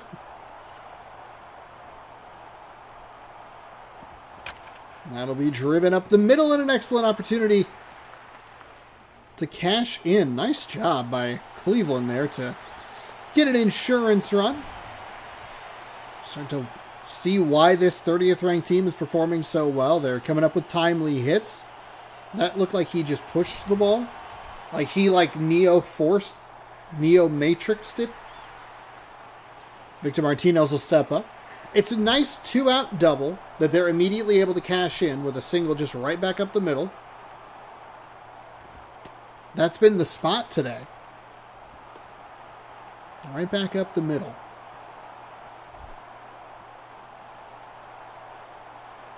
So 2-0 Cleveland. Still a runner on first. They'll check on him. He's safe. As they've literally never been thrown out. The head bob there kind of looked like he was giving them a little bit of sass. Like, nah. You didn't catch me.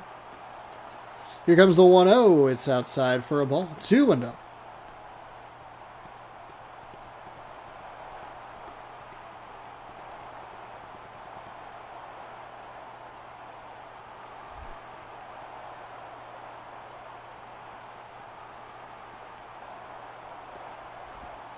That is outside for a ball. 3-0.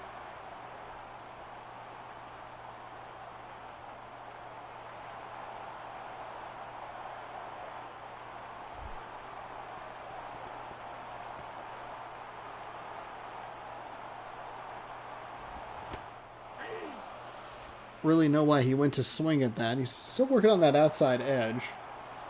Gets the strike to make it 3-1.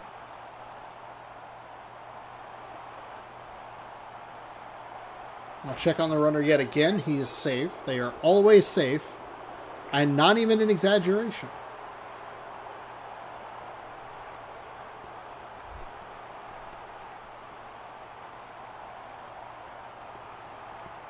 Here comes the 3-1. That's up high, and it'll be a ball, or a ball 4 for a walk.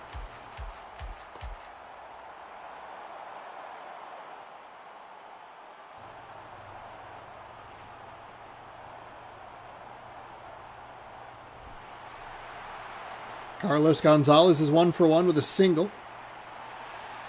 Knocked in a run, and he has an opportunity to help with a little more insurance here for Cleveland at the bottom of the second. 2-1 with 2 out.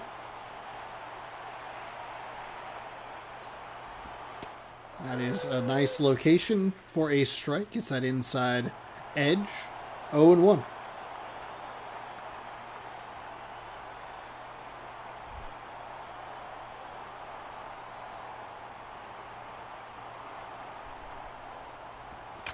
That is hit well but foul.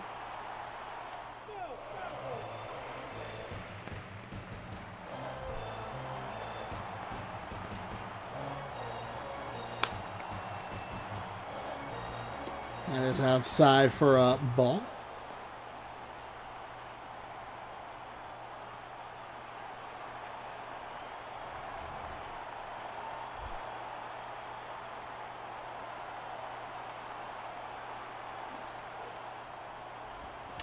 That is going to be an out by the catcher. Out number 3 in foul territory. Keeps it to a bloop and a blast. It's 2-0 Cleveland. Cayespo, Weeks, and Bourne coming up for Chicago. Last chance for them. Top half of the third. Alberto Cayespo.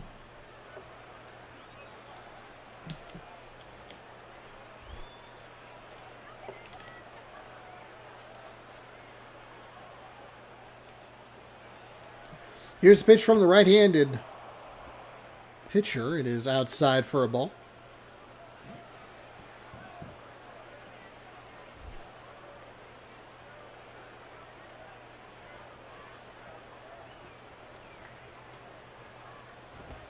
That is outside for a ball as well. 2-0. This is not what you want. Just be a little more aggressive. Try to hit the zone.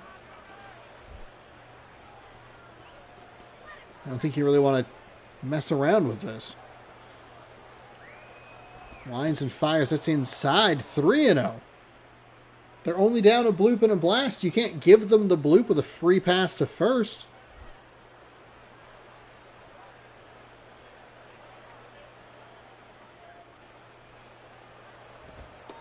And he does. He gives them the free pass to first, the leadoff batter. That's not what you're looking for. I'll bring up Ricky Weeks.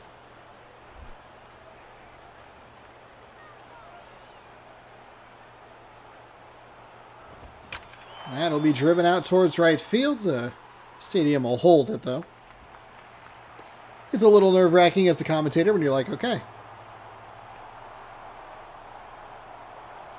It's the first time that the home team's been in the lead at this stage in the game. Like, all right, let's...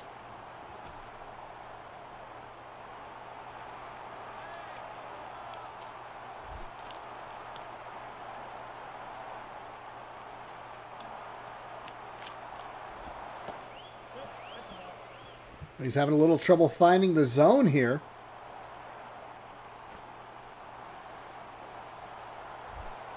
As he issues another ball, 1-0. 1 on with 1 gone. That is hit out towards center. So a couple decent pieces of contact here for Chicago in the top of the third, but they just find the leather of the outfielder's gloves. We have to Prado. If he goes out to left field, that'd be kind of fun. He doesn't have to. He can, you know. Thought about swinging, but did not. It's inside for a ball, 1-0.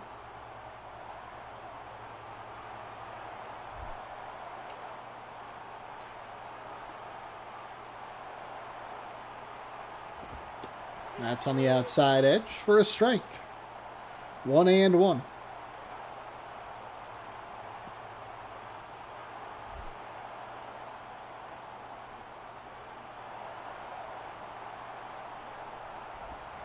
That is out to left, out to right, out to center, out to left. They went across the outfield. Awesome. And that'll do it. 2-0 Cleveland, your victors here tonight in game number 3. And we will actually get ready to stay here in the Midwest. We're going to go north to Milwaukee. I had to think about that for a second. I had to figure out where we were. God, these uniforms are baffling. Jake Peavy, your player of the game. 3 innings, no hits, no strikeouts. He improves to 6-3. Barry Zito falls to 4-5. 1 run in the first and the second for Cleveland. And obviously that's enough to sweep. Oh my God. A .061 average?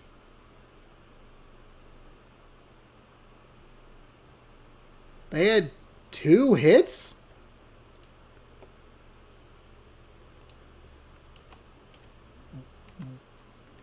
Chicago, what happened? All right, well, we'll move past that. The Raves, the what? The Raves beat the Braves. The Rays beat the Braves 1-0. We watched that 2-0 victory, and we will head down to the very bottom. Mariners and the Brewers coming up next. I'll make sure to not... They're technically the team we're in charge of, but we don't play. That is unreal. Unreal. I thought the Yankees average was bad in the last episode, or the last game that we watched. Somehow the Cubs said, like, wait, hold on, hold my beer, hold on. Oh, we got it. Don't you worry. Welcome to Milwaukee, former Seattle, taking on current Seattle. The Milwaukee Brewers, formerly the Seattle Pilots, and the Seattle Mariners, who currently reside in Seattle. 25-24 the Mariners, 22-24 for the Brewers.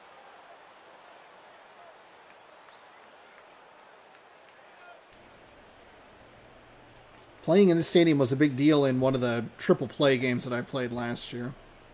Seattle Mariners starting lineup is Ian Kinsler at second base, Kurt Suzuki at catcher, Ichiro in right field. Aramis Ramirez at third base. Scott Harrison in left. Jose Tabata is a designated hitter. Travis Hafner at first. Reed Brignac. Brignac? Yeah, Brignac. Reed Brainiac from the Superman comics at shortstop. Milky Cabrera is the center fielder. So no Brett Gardner in this Mariners lineup. I wonder if it's a lefty starting pitcher. It is. It's Clayton Kershaw, 3-5 with a 6.56 ERA. 9 games with 23.1 innings pitched, 27, 11, and 23 hits, walks, and strikeouts.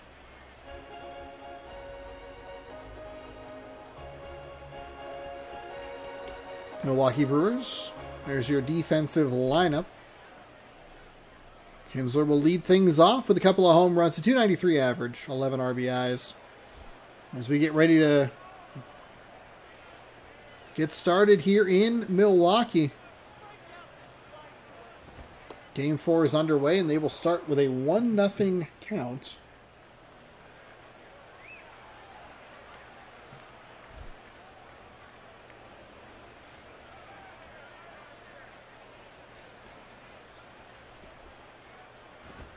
That is low and outside for a ball.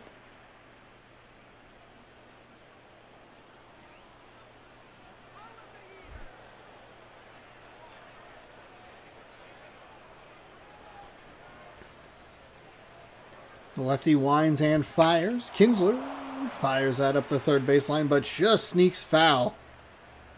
That'll be strike one for him. 2-1. Didn't realize how close the Brewers and the Mariners Blues were until they looked right next to it, or sitting right next to each other. Of course, I think of Seattle as more of the northwest green rather than the navy blue. And even Milwaukee has a better blue that they're wearing right now than is displayed in the upper right-hand corner. Throws that inside.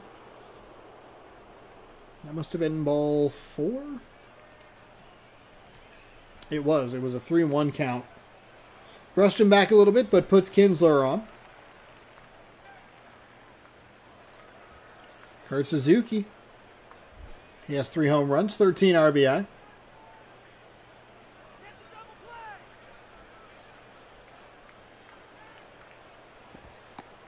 Ooh, that was a big old dangerous curveball from Clayton Kershaw. Suzuki takes it for a strike. I feel like if you're not looking for that pitch, it's probably pretty easy to either drive into the ground or just pop straight up. Probably a good take regardless. That's outside. Kinsler dives back to first safely. They didn't really throw down to first base. They just kind of stand up and hold the runner rather than trying to get the out. I'm sure in some way it'd be horribly slow and it would always result in a safe call anyway, so whatever. What? Who are you yelling at, sir? Settle down. 2-1.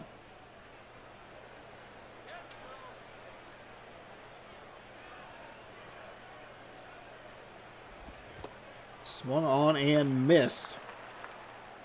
It's a big swing and a miss, too, for Suzuki.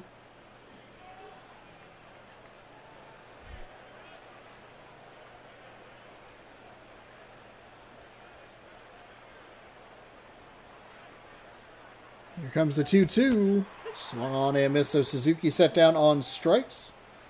We'll bring up Ichiro for the Seattle Mariners. 289 average, only one home run. Ichiro obviously known far more for contact hitting or slapping the ball around the yard. Not quite as much for home runs. Though he did break a window within the last year or two. That was cool.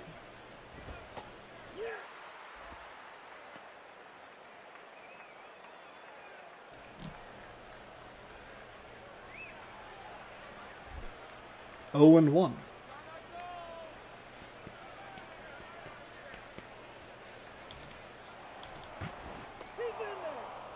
It's so slow. It is so unbelievably slow.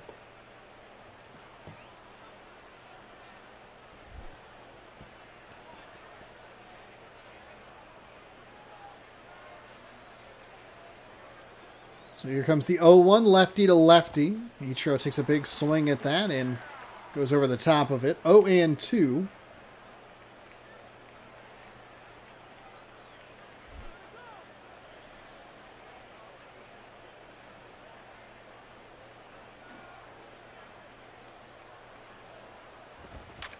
That'll be foul up the first base line.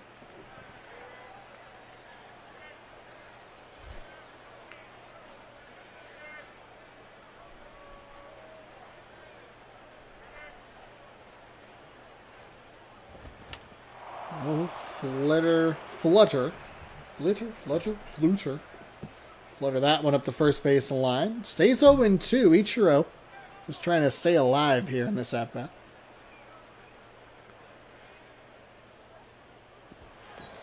And Kershaw finally throws one in the dirt. Ichiro backs off of it, or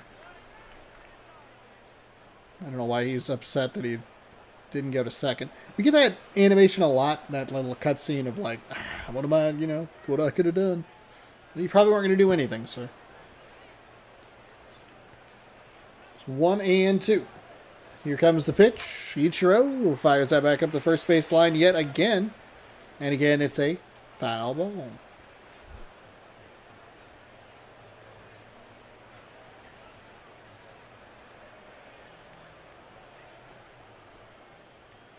The 1-2 on the way is low to make it 2-2. So Ichiro giving him just a heck of an at-bat here. Not going down easy.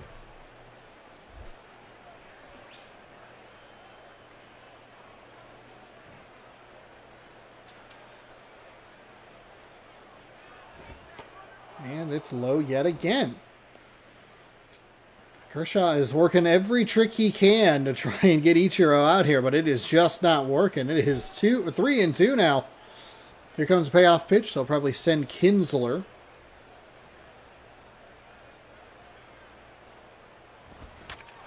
Ichiro will punch that up the third baseline. Foul. Maybe the best sound we've heard come off Ichiro's bat in this one. I don't believe they did send the runner. And he'll take a walk. So, Suzuki is out on strikes. Kinsler and Ichiro, batters 1 and 3, able to work walks. Puts a runner in scoring position. They did not even put him in motion. With a full count, they did not put Kinsler in motion. That'll be rolled foul. Kind of a break for the Mariners a little bit.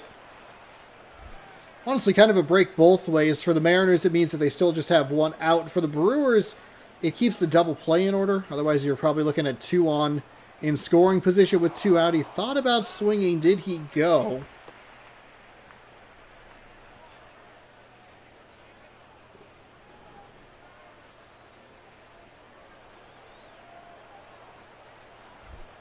No, he did not. 1-1.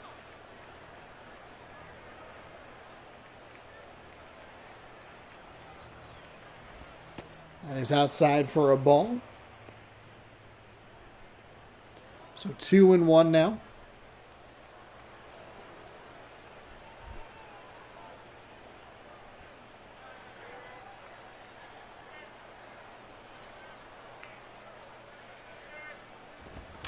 And that'll be rolled over to the shortstop. Underhand toss to second. The turn to first is in time. A double play ends the inning for the Mariners. They work 2 walks in the top of the first, but can't get anything out of it.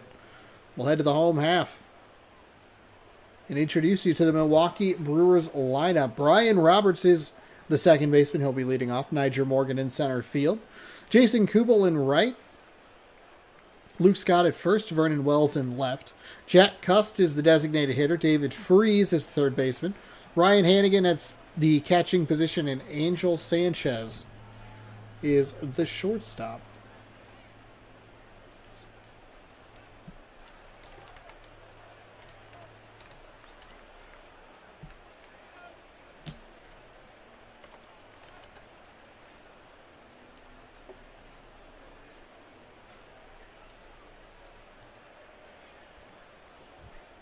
Trevor Cahill 5-4 with a 4.97 ERA, 9 games, 25.1 innings pitched. I got a little tripped up on the last name there, so I 31, 6, and 12 hits, walks, strikeouts. Brian Roberts going to be leading things off for us today.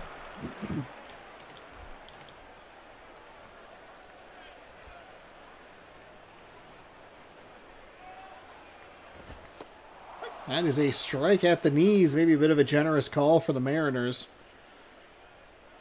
Looked like it was a little bit low from our angle.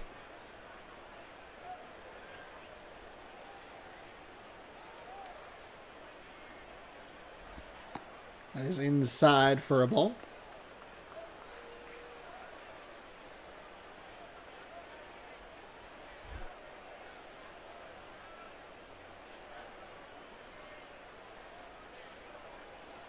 Here comes the 1-1. That is rolled over foul.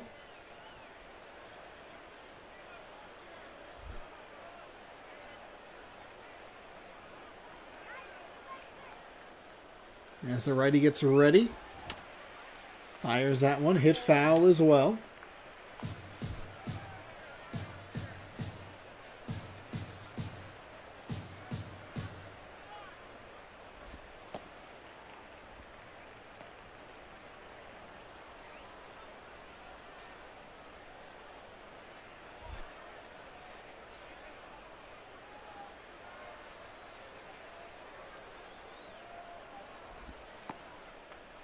That is low for a ball.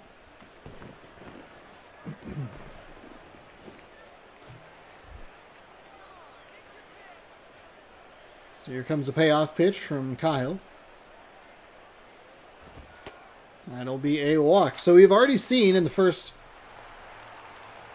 4 or 5 at-bats total in this game, we've seen 3 walks now. Each leadoff batter, who is maybe the most willing to swing, has worked a walk. See what Milwaukee wants to do if they want to put him in motion.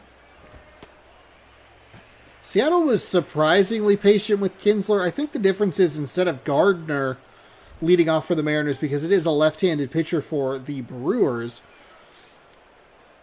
I don't know that Kinsler has quite the same speed. But even when it was 3-2, like a full count for Ichiro, they still weren't putting him in motion, which the game typically does, just in case the batter puts a ball in play and it tries to avoid the double play. Milwaukee will send a runner down to second. They'll get all the way, that throw will get all the way into center field. Brutal turn of events for the Mariners there.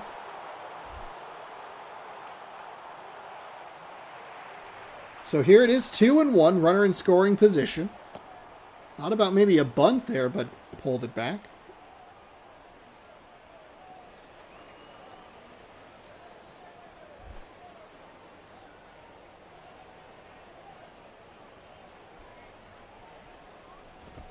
And that'll be hit out towards center. Center fielder comes over to make the grab. They'll send him back to second and hold him there. So a good job to at least hold that runner in place. Okay, apparently they don't have Jason Kubel's name in the game. That pitch misses inside.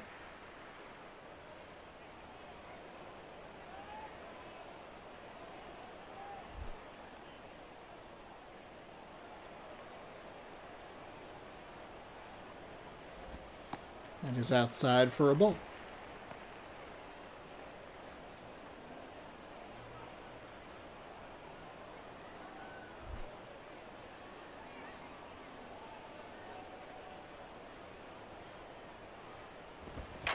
That is crushed out to right center field. It is going, it is going, it is gone.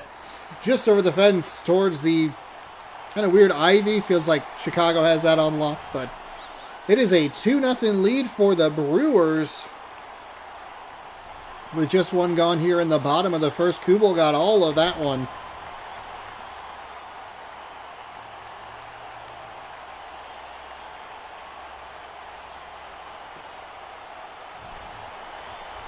And old Seattle leads new Seattle 2-0. Luke Scott Couple RBI, or a couple of home run, excuse me, with 8 RBI.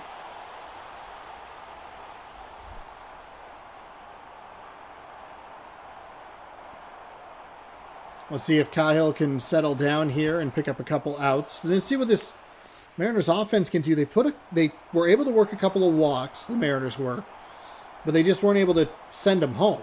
The double play was an absolute soul crusher at the end of the top of the first inning. Big swing and a miss on a pitch toward that low outside corner.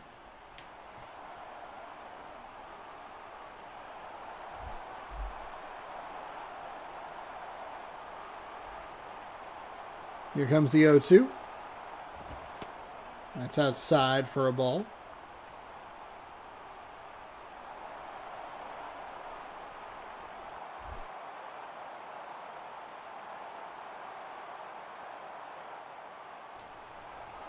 Righty winds and fires. That's outside. Don't like how cute he's getting here. He had him 0-2, especially because you're staying low. Just try to zip something in, change that eye level a little bit. Instead, he's trying to work outside, get that swing again. Here comes the 2-2. Does get the swing and miss on yet another pitch that's low in the zone. Strikeout makes it 2 away here. It's Vernon Wells. Gets ready to bat. 262 average. Doesn't have a home run yet, but double-digit RBIs. Good for him.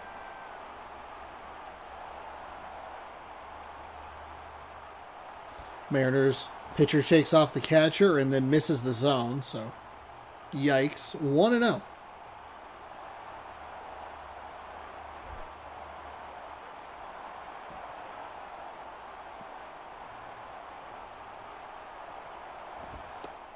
And that's in for a strike.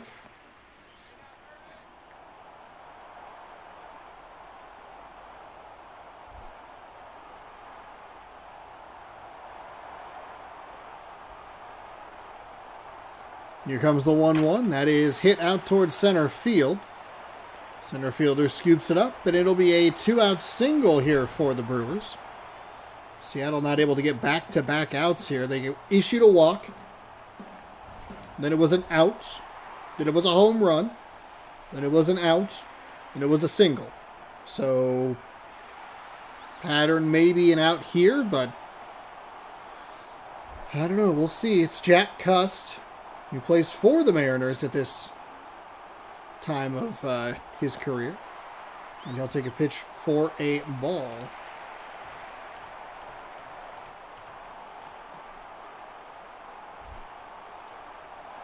So 1-0. Runner on first with 2 outs. That's fouled away. Foul.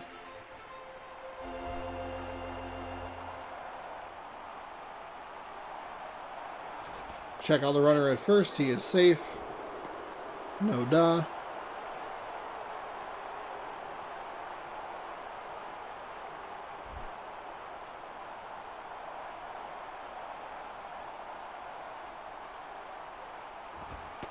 That's inside. 2-1.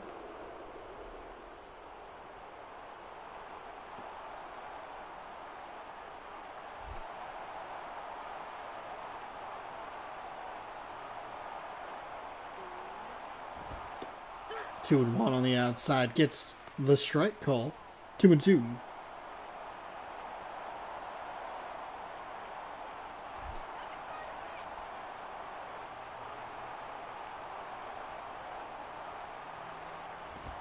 And that is fouled to first base line. So the lefty stays alive. Looking for just one more pitch here. Seattle's only down a bloop and a blast. That's foul again. So we'll try it once more. Another 2-2 upcoming.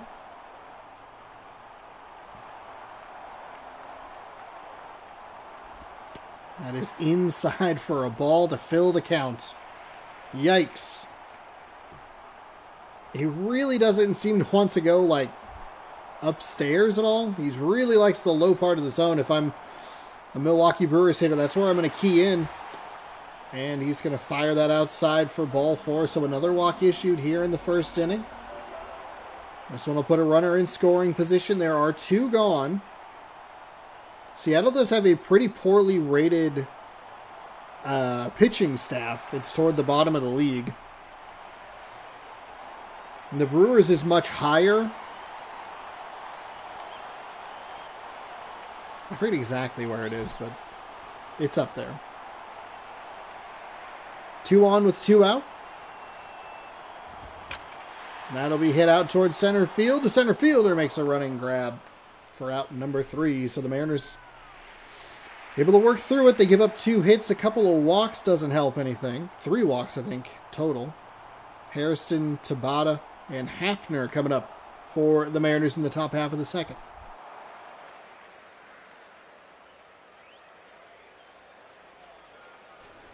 Hairston. I'm putting an extra R in there. Hairston.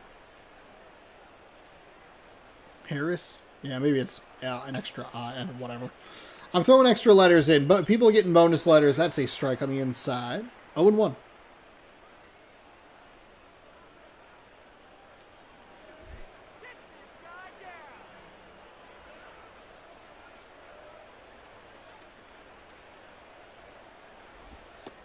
That's low for a ball.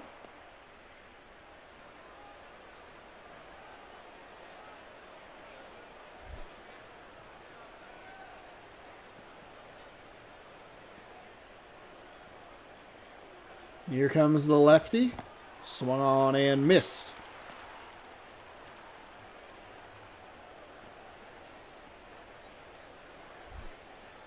Kershaw just not ever a fun matchup for anybody, huh?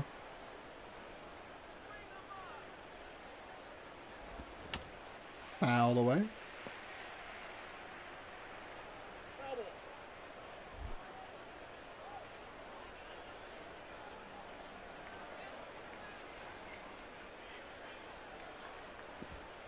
That is going to get into the dirt. Catcher blocks it. Doesn't really matter. There's nobody on. Evens the count up 2-2. Swung on and missed. That one just kind of stayed a little higher in the zone than the batter anticipated, I think. We'll bring up Tabata. He has a .429 average. No home runs and an RBI.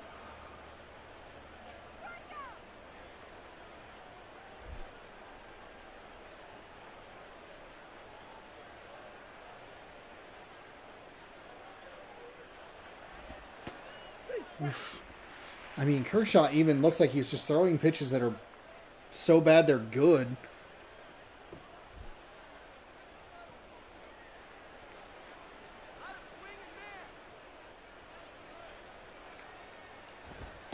That is way inside. A little surprised it didn't hit him, but I think that's just the angle that we have.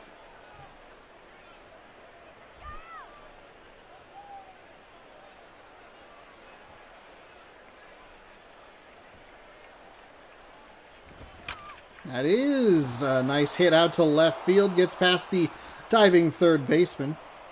Might have had it if he just kept his feet on the ground, but went for the leap. Maybe the worst replay we've ever had. Are you kidding me?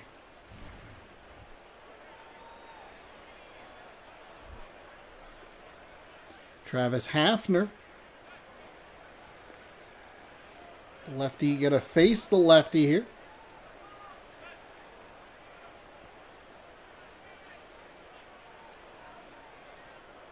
Kershaw readies. Hafner takes a pitch for a strike. In the zone.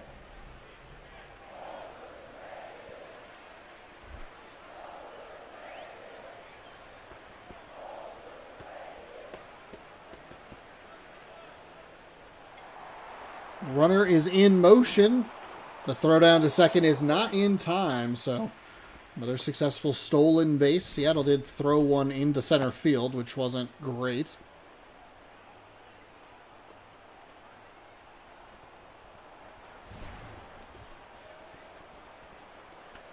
Catcher pats himself on the chest. I don't think it was really his fault. It was probably just a good jump. I think the pitch was maybe a little bit low. He did what he could. And he didn't, send it into center, so Hafner drills that up the first baseline. Foul.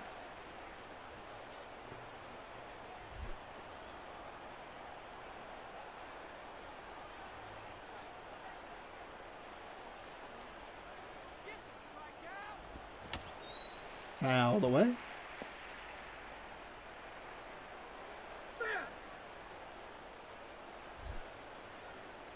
1-2.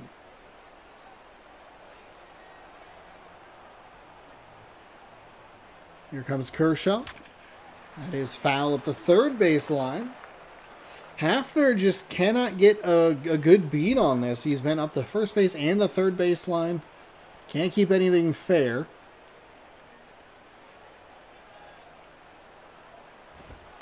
And that'll stay inside, even things up at 2-2.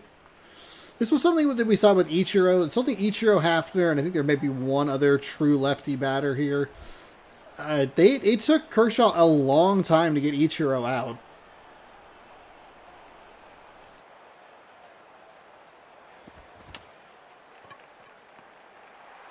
So a stolen base, and then that little dribbler up to first advances the runner to third.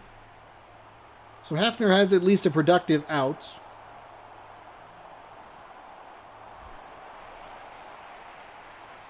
It'll be up to Reed Brignac. So maybe trying to hopefully come through here for the Mariners. Runner on third.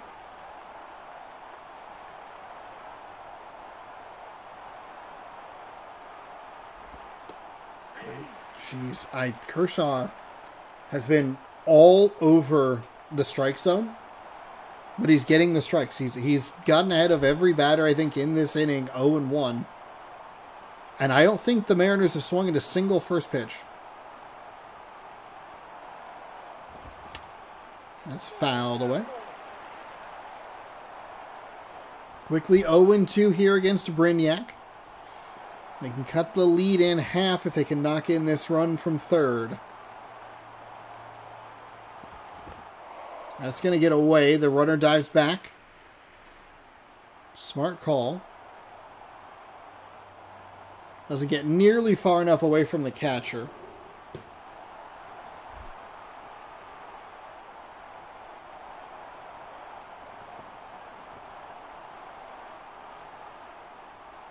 Here comes this pitch from the lefty. Swung on foul.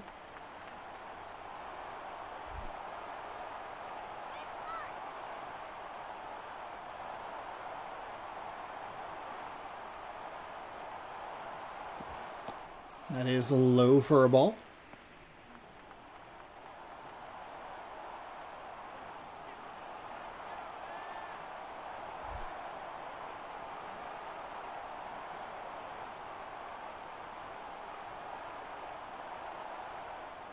Another pitch from the lefty to the lefty. Stays up high for a ball. Should fill up the count at 3-2 now.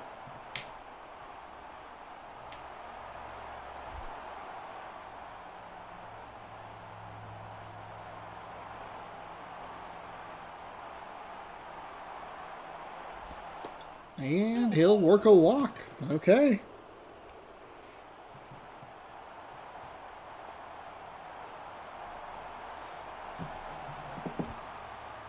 So Clayton Kershaw has issued 3 walks in 1.2 innings.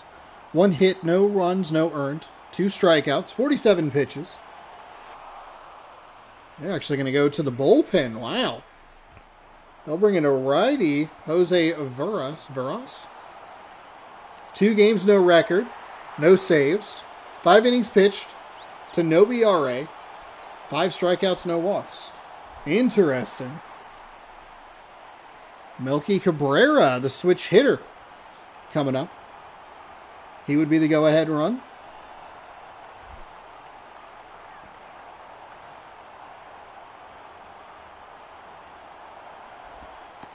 And he gets a strike right at the knees. Yet again, these Brewers pitchers really doing a good job getting ahead of the batters. Kershaw had some trouble with the lefty-lefty matchups. He walked 2 of the 3 lefties that he faced. That's fouled away. So again, much like the previous at-bat, it ended up being a walk. It was quickly 0-2. That's quickly 0-2 here against Cabrera. Runners on the corners. And that is a swing and a miss. So All right, Seattle can't do anything with it. It's a good pitching change for Milwaukee, and we'll head to the bottom half of the second. Hannigan, Sanchez, and Roberts coming up. 2-0 Milwaukee.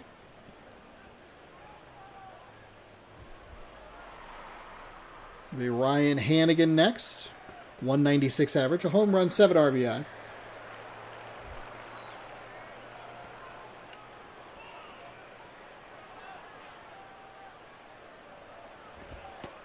That's inside for a strike.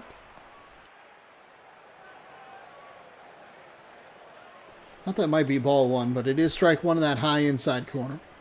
0-1 here in the bottom of the second. That is outside for a ball, 1-1.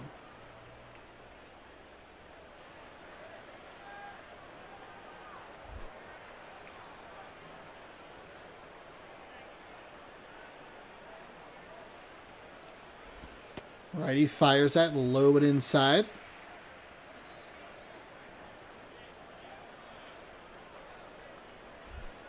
Two and one. Everything that Kershaw's doing, Cahill can't. Like, Kershaw's able to work those edges and make those bad pitches good. And Cahill just can't get it consistently in the zone. 2-2. And I don't think the batter's taking a hack. It is full.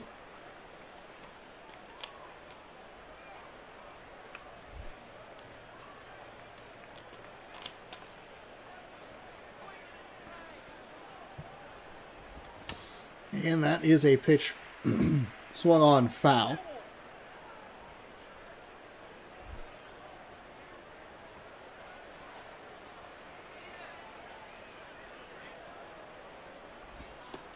And that's upstairs for a ball. So, relatively easy walk there. He only had to think about the one pitch with 2 strikes, and he was able to foul it off. Cahill does what I've been asking him to do. He tries to go up high, but can't find the zone. It's 1 on with nobody out after the walk. Sanchez steps in. He's only batting 132. These are the bottom of the order batters. You got to go after these guys.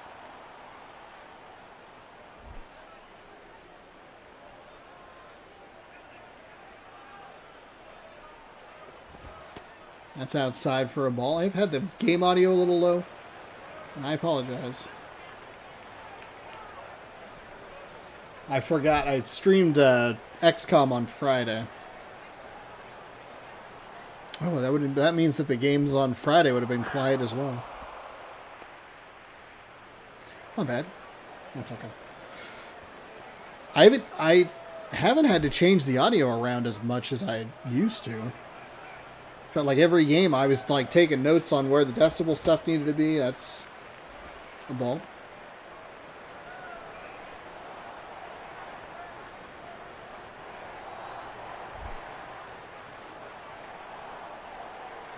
So 2-1, he falls behind again. You'd like to maybe see them go to the bullpen.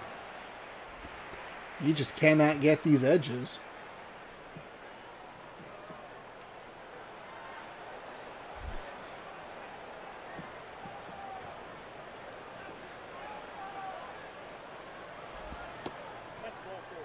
And that's ball 4. So, good.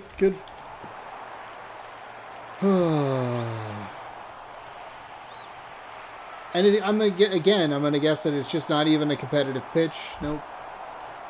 Sure isn't. So 2 batters who have not really had to think about anything, and that stays upstairs again. Seattle, you need to get into your bullpen. What are you doing? This is insane behavior. You're in first place in the National League West, and I just don't believe you're gonna hold it.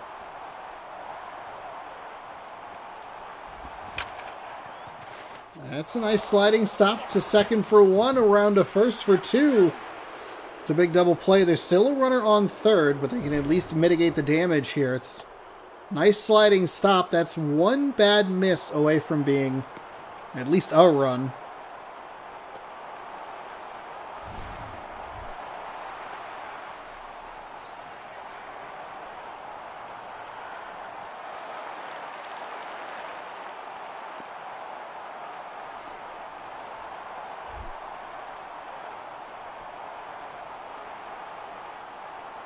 So here comes Morgan. Jeez Louise. I mean, jeez Louise.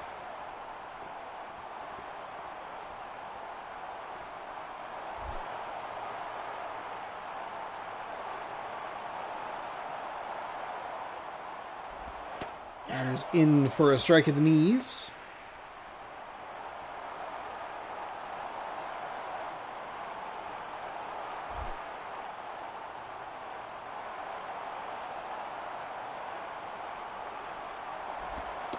And that'll get that bottom part of the zone again for a strike. 1-2 now. Looking for one more strike to keep this a bloop and a blast game heading into the top of the third. Has not been his strong suit all game long. That'll be a foul ball. Finding that put away pitch has been real difficult.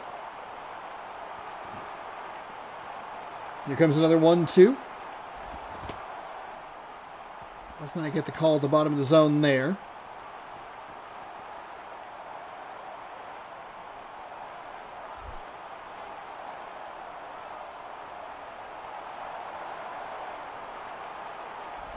And that is rolled foul at the third base line. So we'll do it again. 2-2 with 2 outs in the bottom of the second. And that is foul yet again.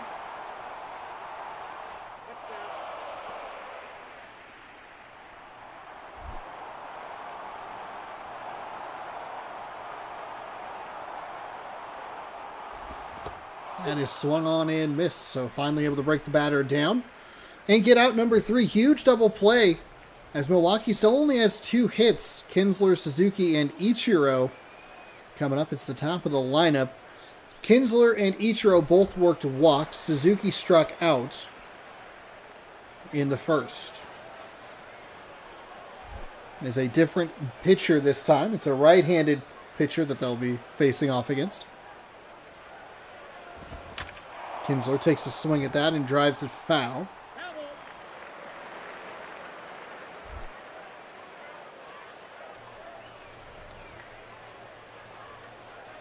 Here comes the 0-1. It's a strike call at the knees. Makes it 0-2.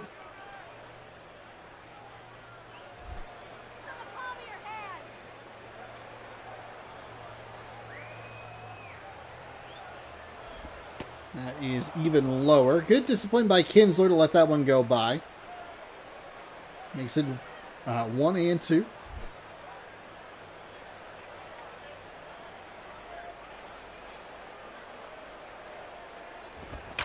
That is swung on and foul. That's a foul ball. Mariners only have a hit in this game so far. They have not been able to figure out the timing. Milwaukee did work with that pitching change at the bottom, or with 2 outs in the top of the second. The switch hitter, Melky Cabrera. So sometimes what happens in this game is that the second time the batters see the pitcher, they're able to get something going. Milwaukee's not giving Seattle that opportunity in this game.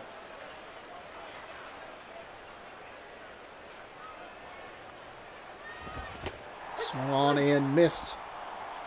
Pitcher kept it high in the zone. Kinsler went for it, but swung under it. Suzuki's 0 for 1 with a strikeout.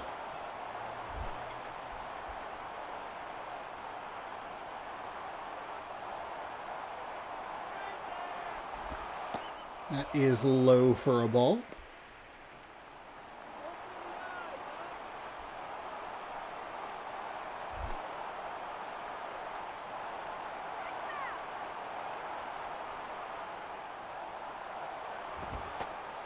That is in for a strike.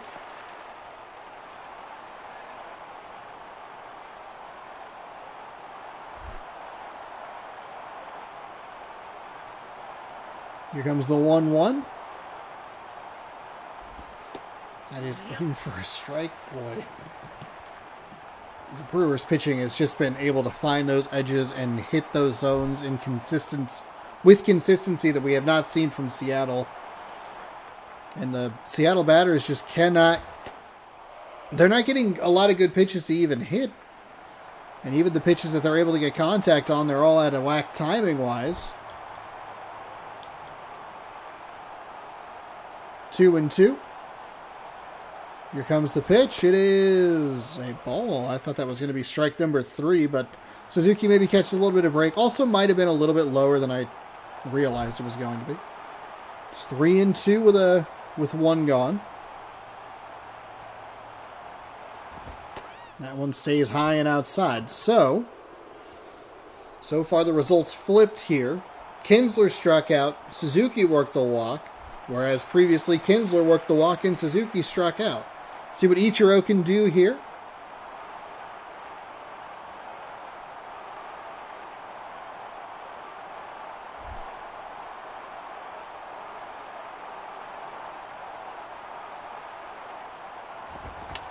He will pop this sky high into foul territory. Got him to chase one up in the zone. Gets the swing. And the pop straight up. Aramis Ramirez steps in. 2-0. Seattle down to their final outs, and that should do it. Center fielder comes over and waits for the wind to blow it to him.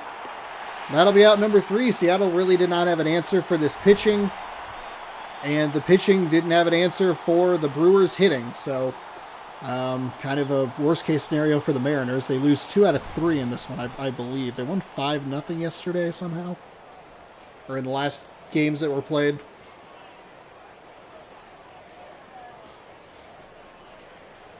And it's a good pitching switch by the Brewers. I mean, they were never on time with Kershaw, but don't even give him a second look at it. As the pitcher throws the glove at the wall, he could not find the zone. Jason Kubel's your player of the game, 1-for-1 with a 2-run home run. Clayton Kershaw improves to 4-5. Trevor Cahill, he falls to 5-5. Jose Veras, he gets his first save. Kubel with that second save of the season. 2-0 Milwaukee. They win the series 2-1. Seattle actually had a better average against them, but they only drove in 3 runs in the series and gave up a 5.14 ERA.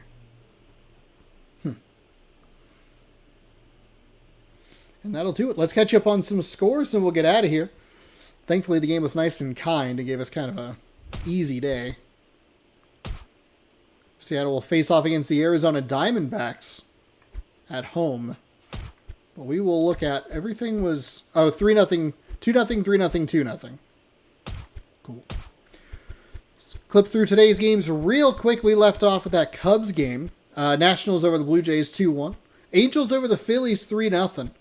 Pirates over the White Sox 2-0. Mets beat the Rangers 2-1. Twins beat the Astros 2-0. Royals over the Cardinals 4-0. Tigers over the Padres 2-1. Brewers over the Mariners 2-0. So the Mariners have a 25-21 record, and then you have the Angels here at 25-22. And I'm not sure where the Athletics are. They might not have played today. Or those annoying little Athletics, 22-24. Okay. So it could be a 2-team race between the Mariners and the Angels coming down the stretch, but we'll see how that shakes out throughout the rest of the season. Every Sunday, Monday, Tuesday, Thursday, Friday. There we go. All of those days. Maybe, I don't know. The schedule's going to be a little bit off because I haven't been feeling super well, but we'll figure it out. We'll catch up. Thank you all so much for hanging out. Hopefully you enjoyed this little stream. Thankfully, a nice and short one today. We had a couple home teams win and a couple away teams didn't blow it and send us into extras for games that go double what they should go. But this is ideal. This is like the length that we want, is like literally 2.5 hours. But we've been going for 4 one time, but it wasn't the most fun. Thank you all again so much for watching. Hit the video, hit the thumbs up for the video if you liked it. Helps out the channel. Free and easy way to support the channel as well. Also subscribing. You can ring the bell if you'd like to be notified when I post new videos. I'll see you tomorrow at 6 p.m. Pacific time right here on youtube.com/OnosaurusRex for more baseball. And check out Taste Test tomorrow morning, which is a mysterious Captain Crunch flavor. Ooh. We'll see you later. Thanks again for watching. Good night, everybody.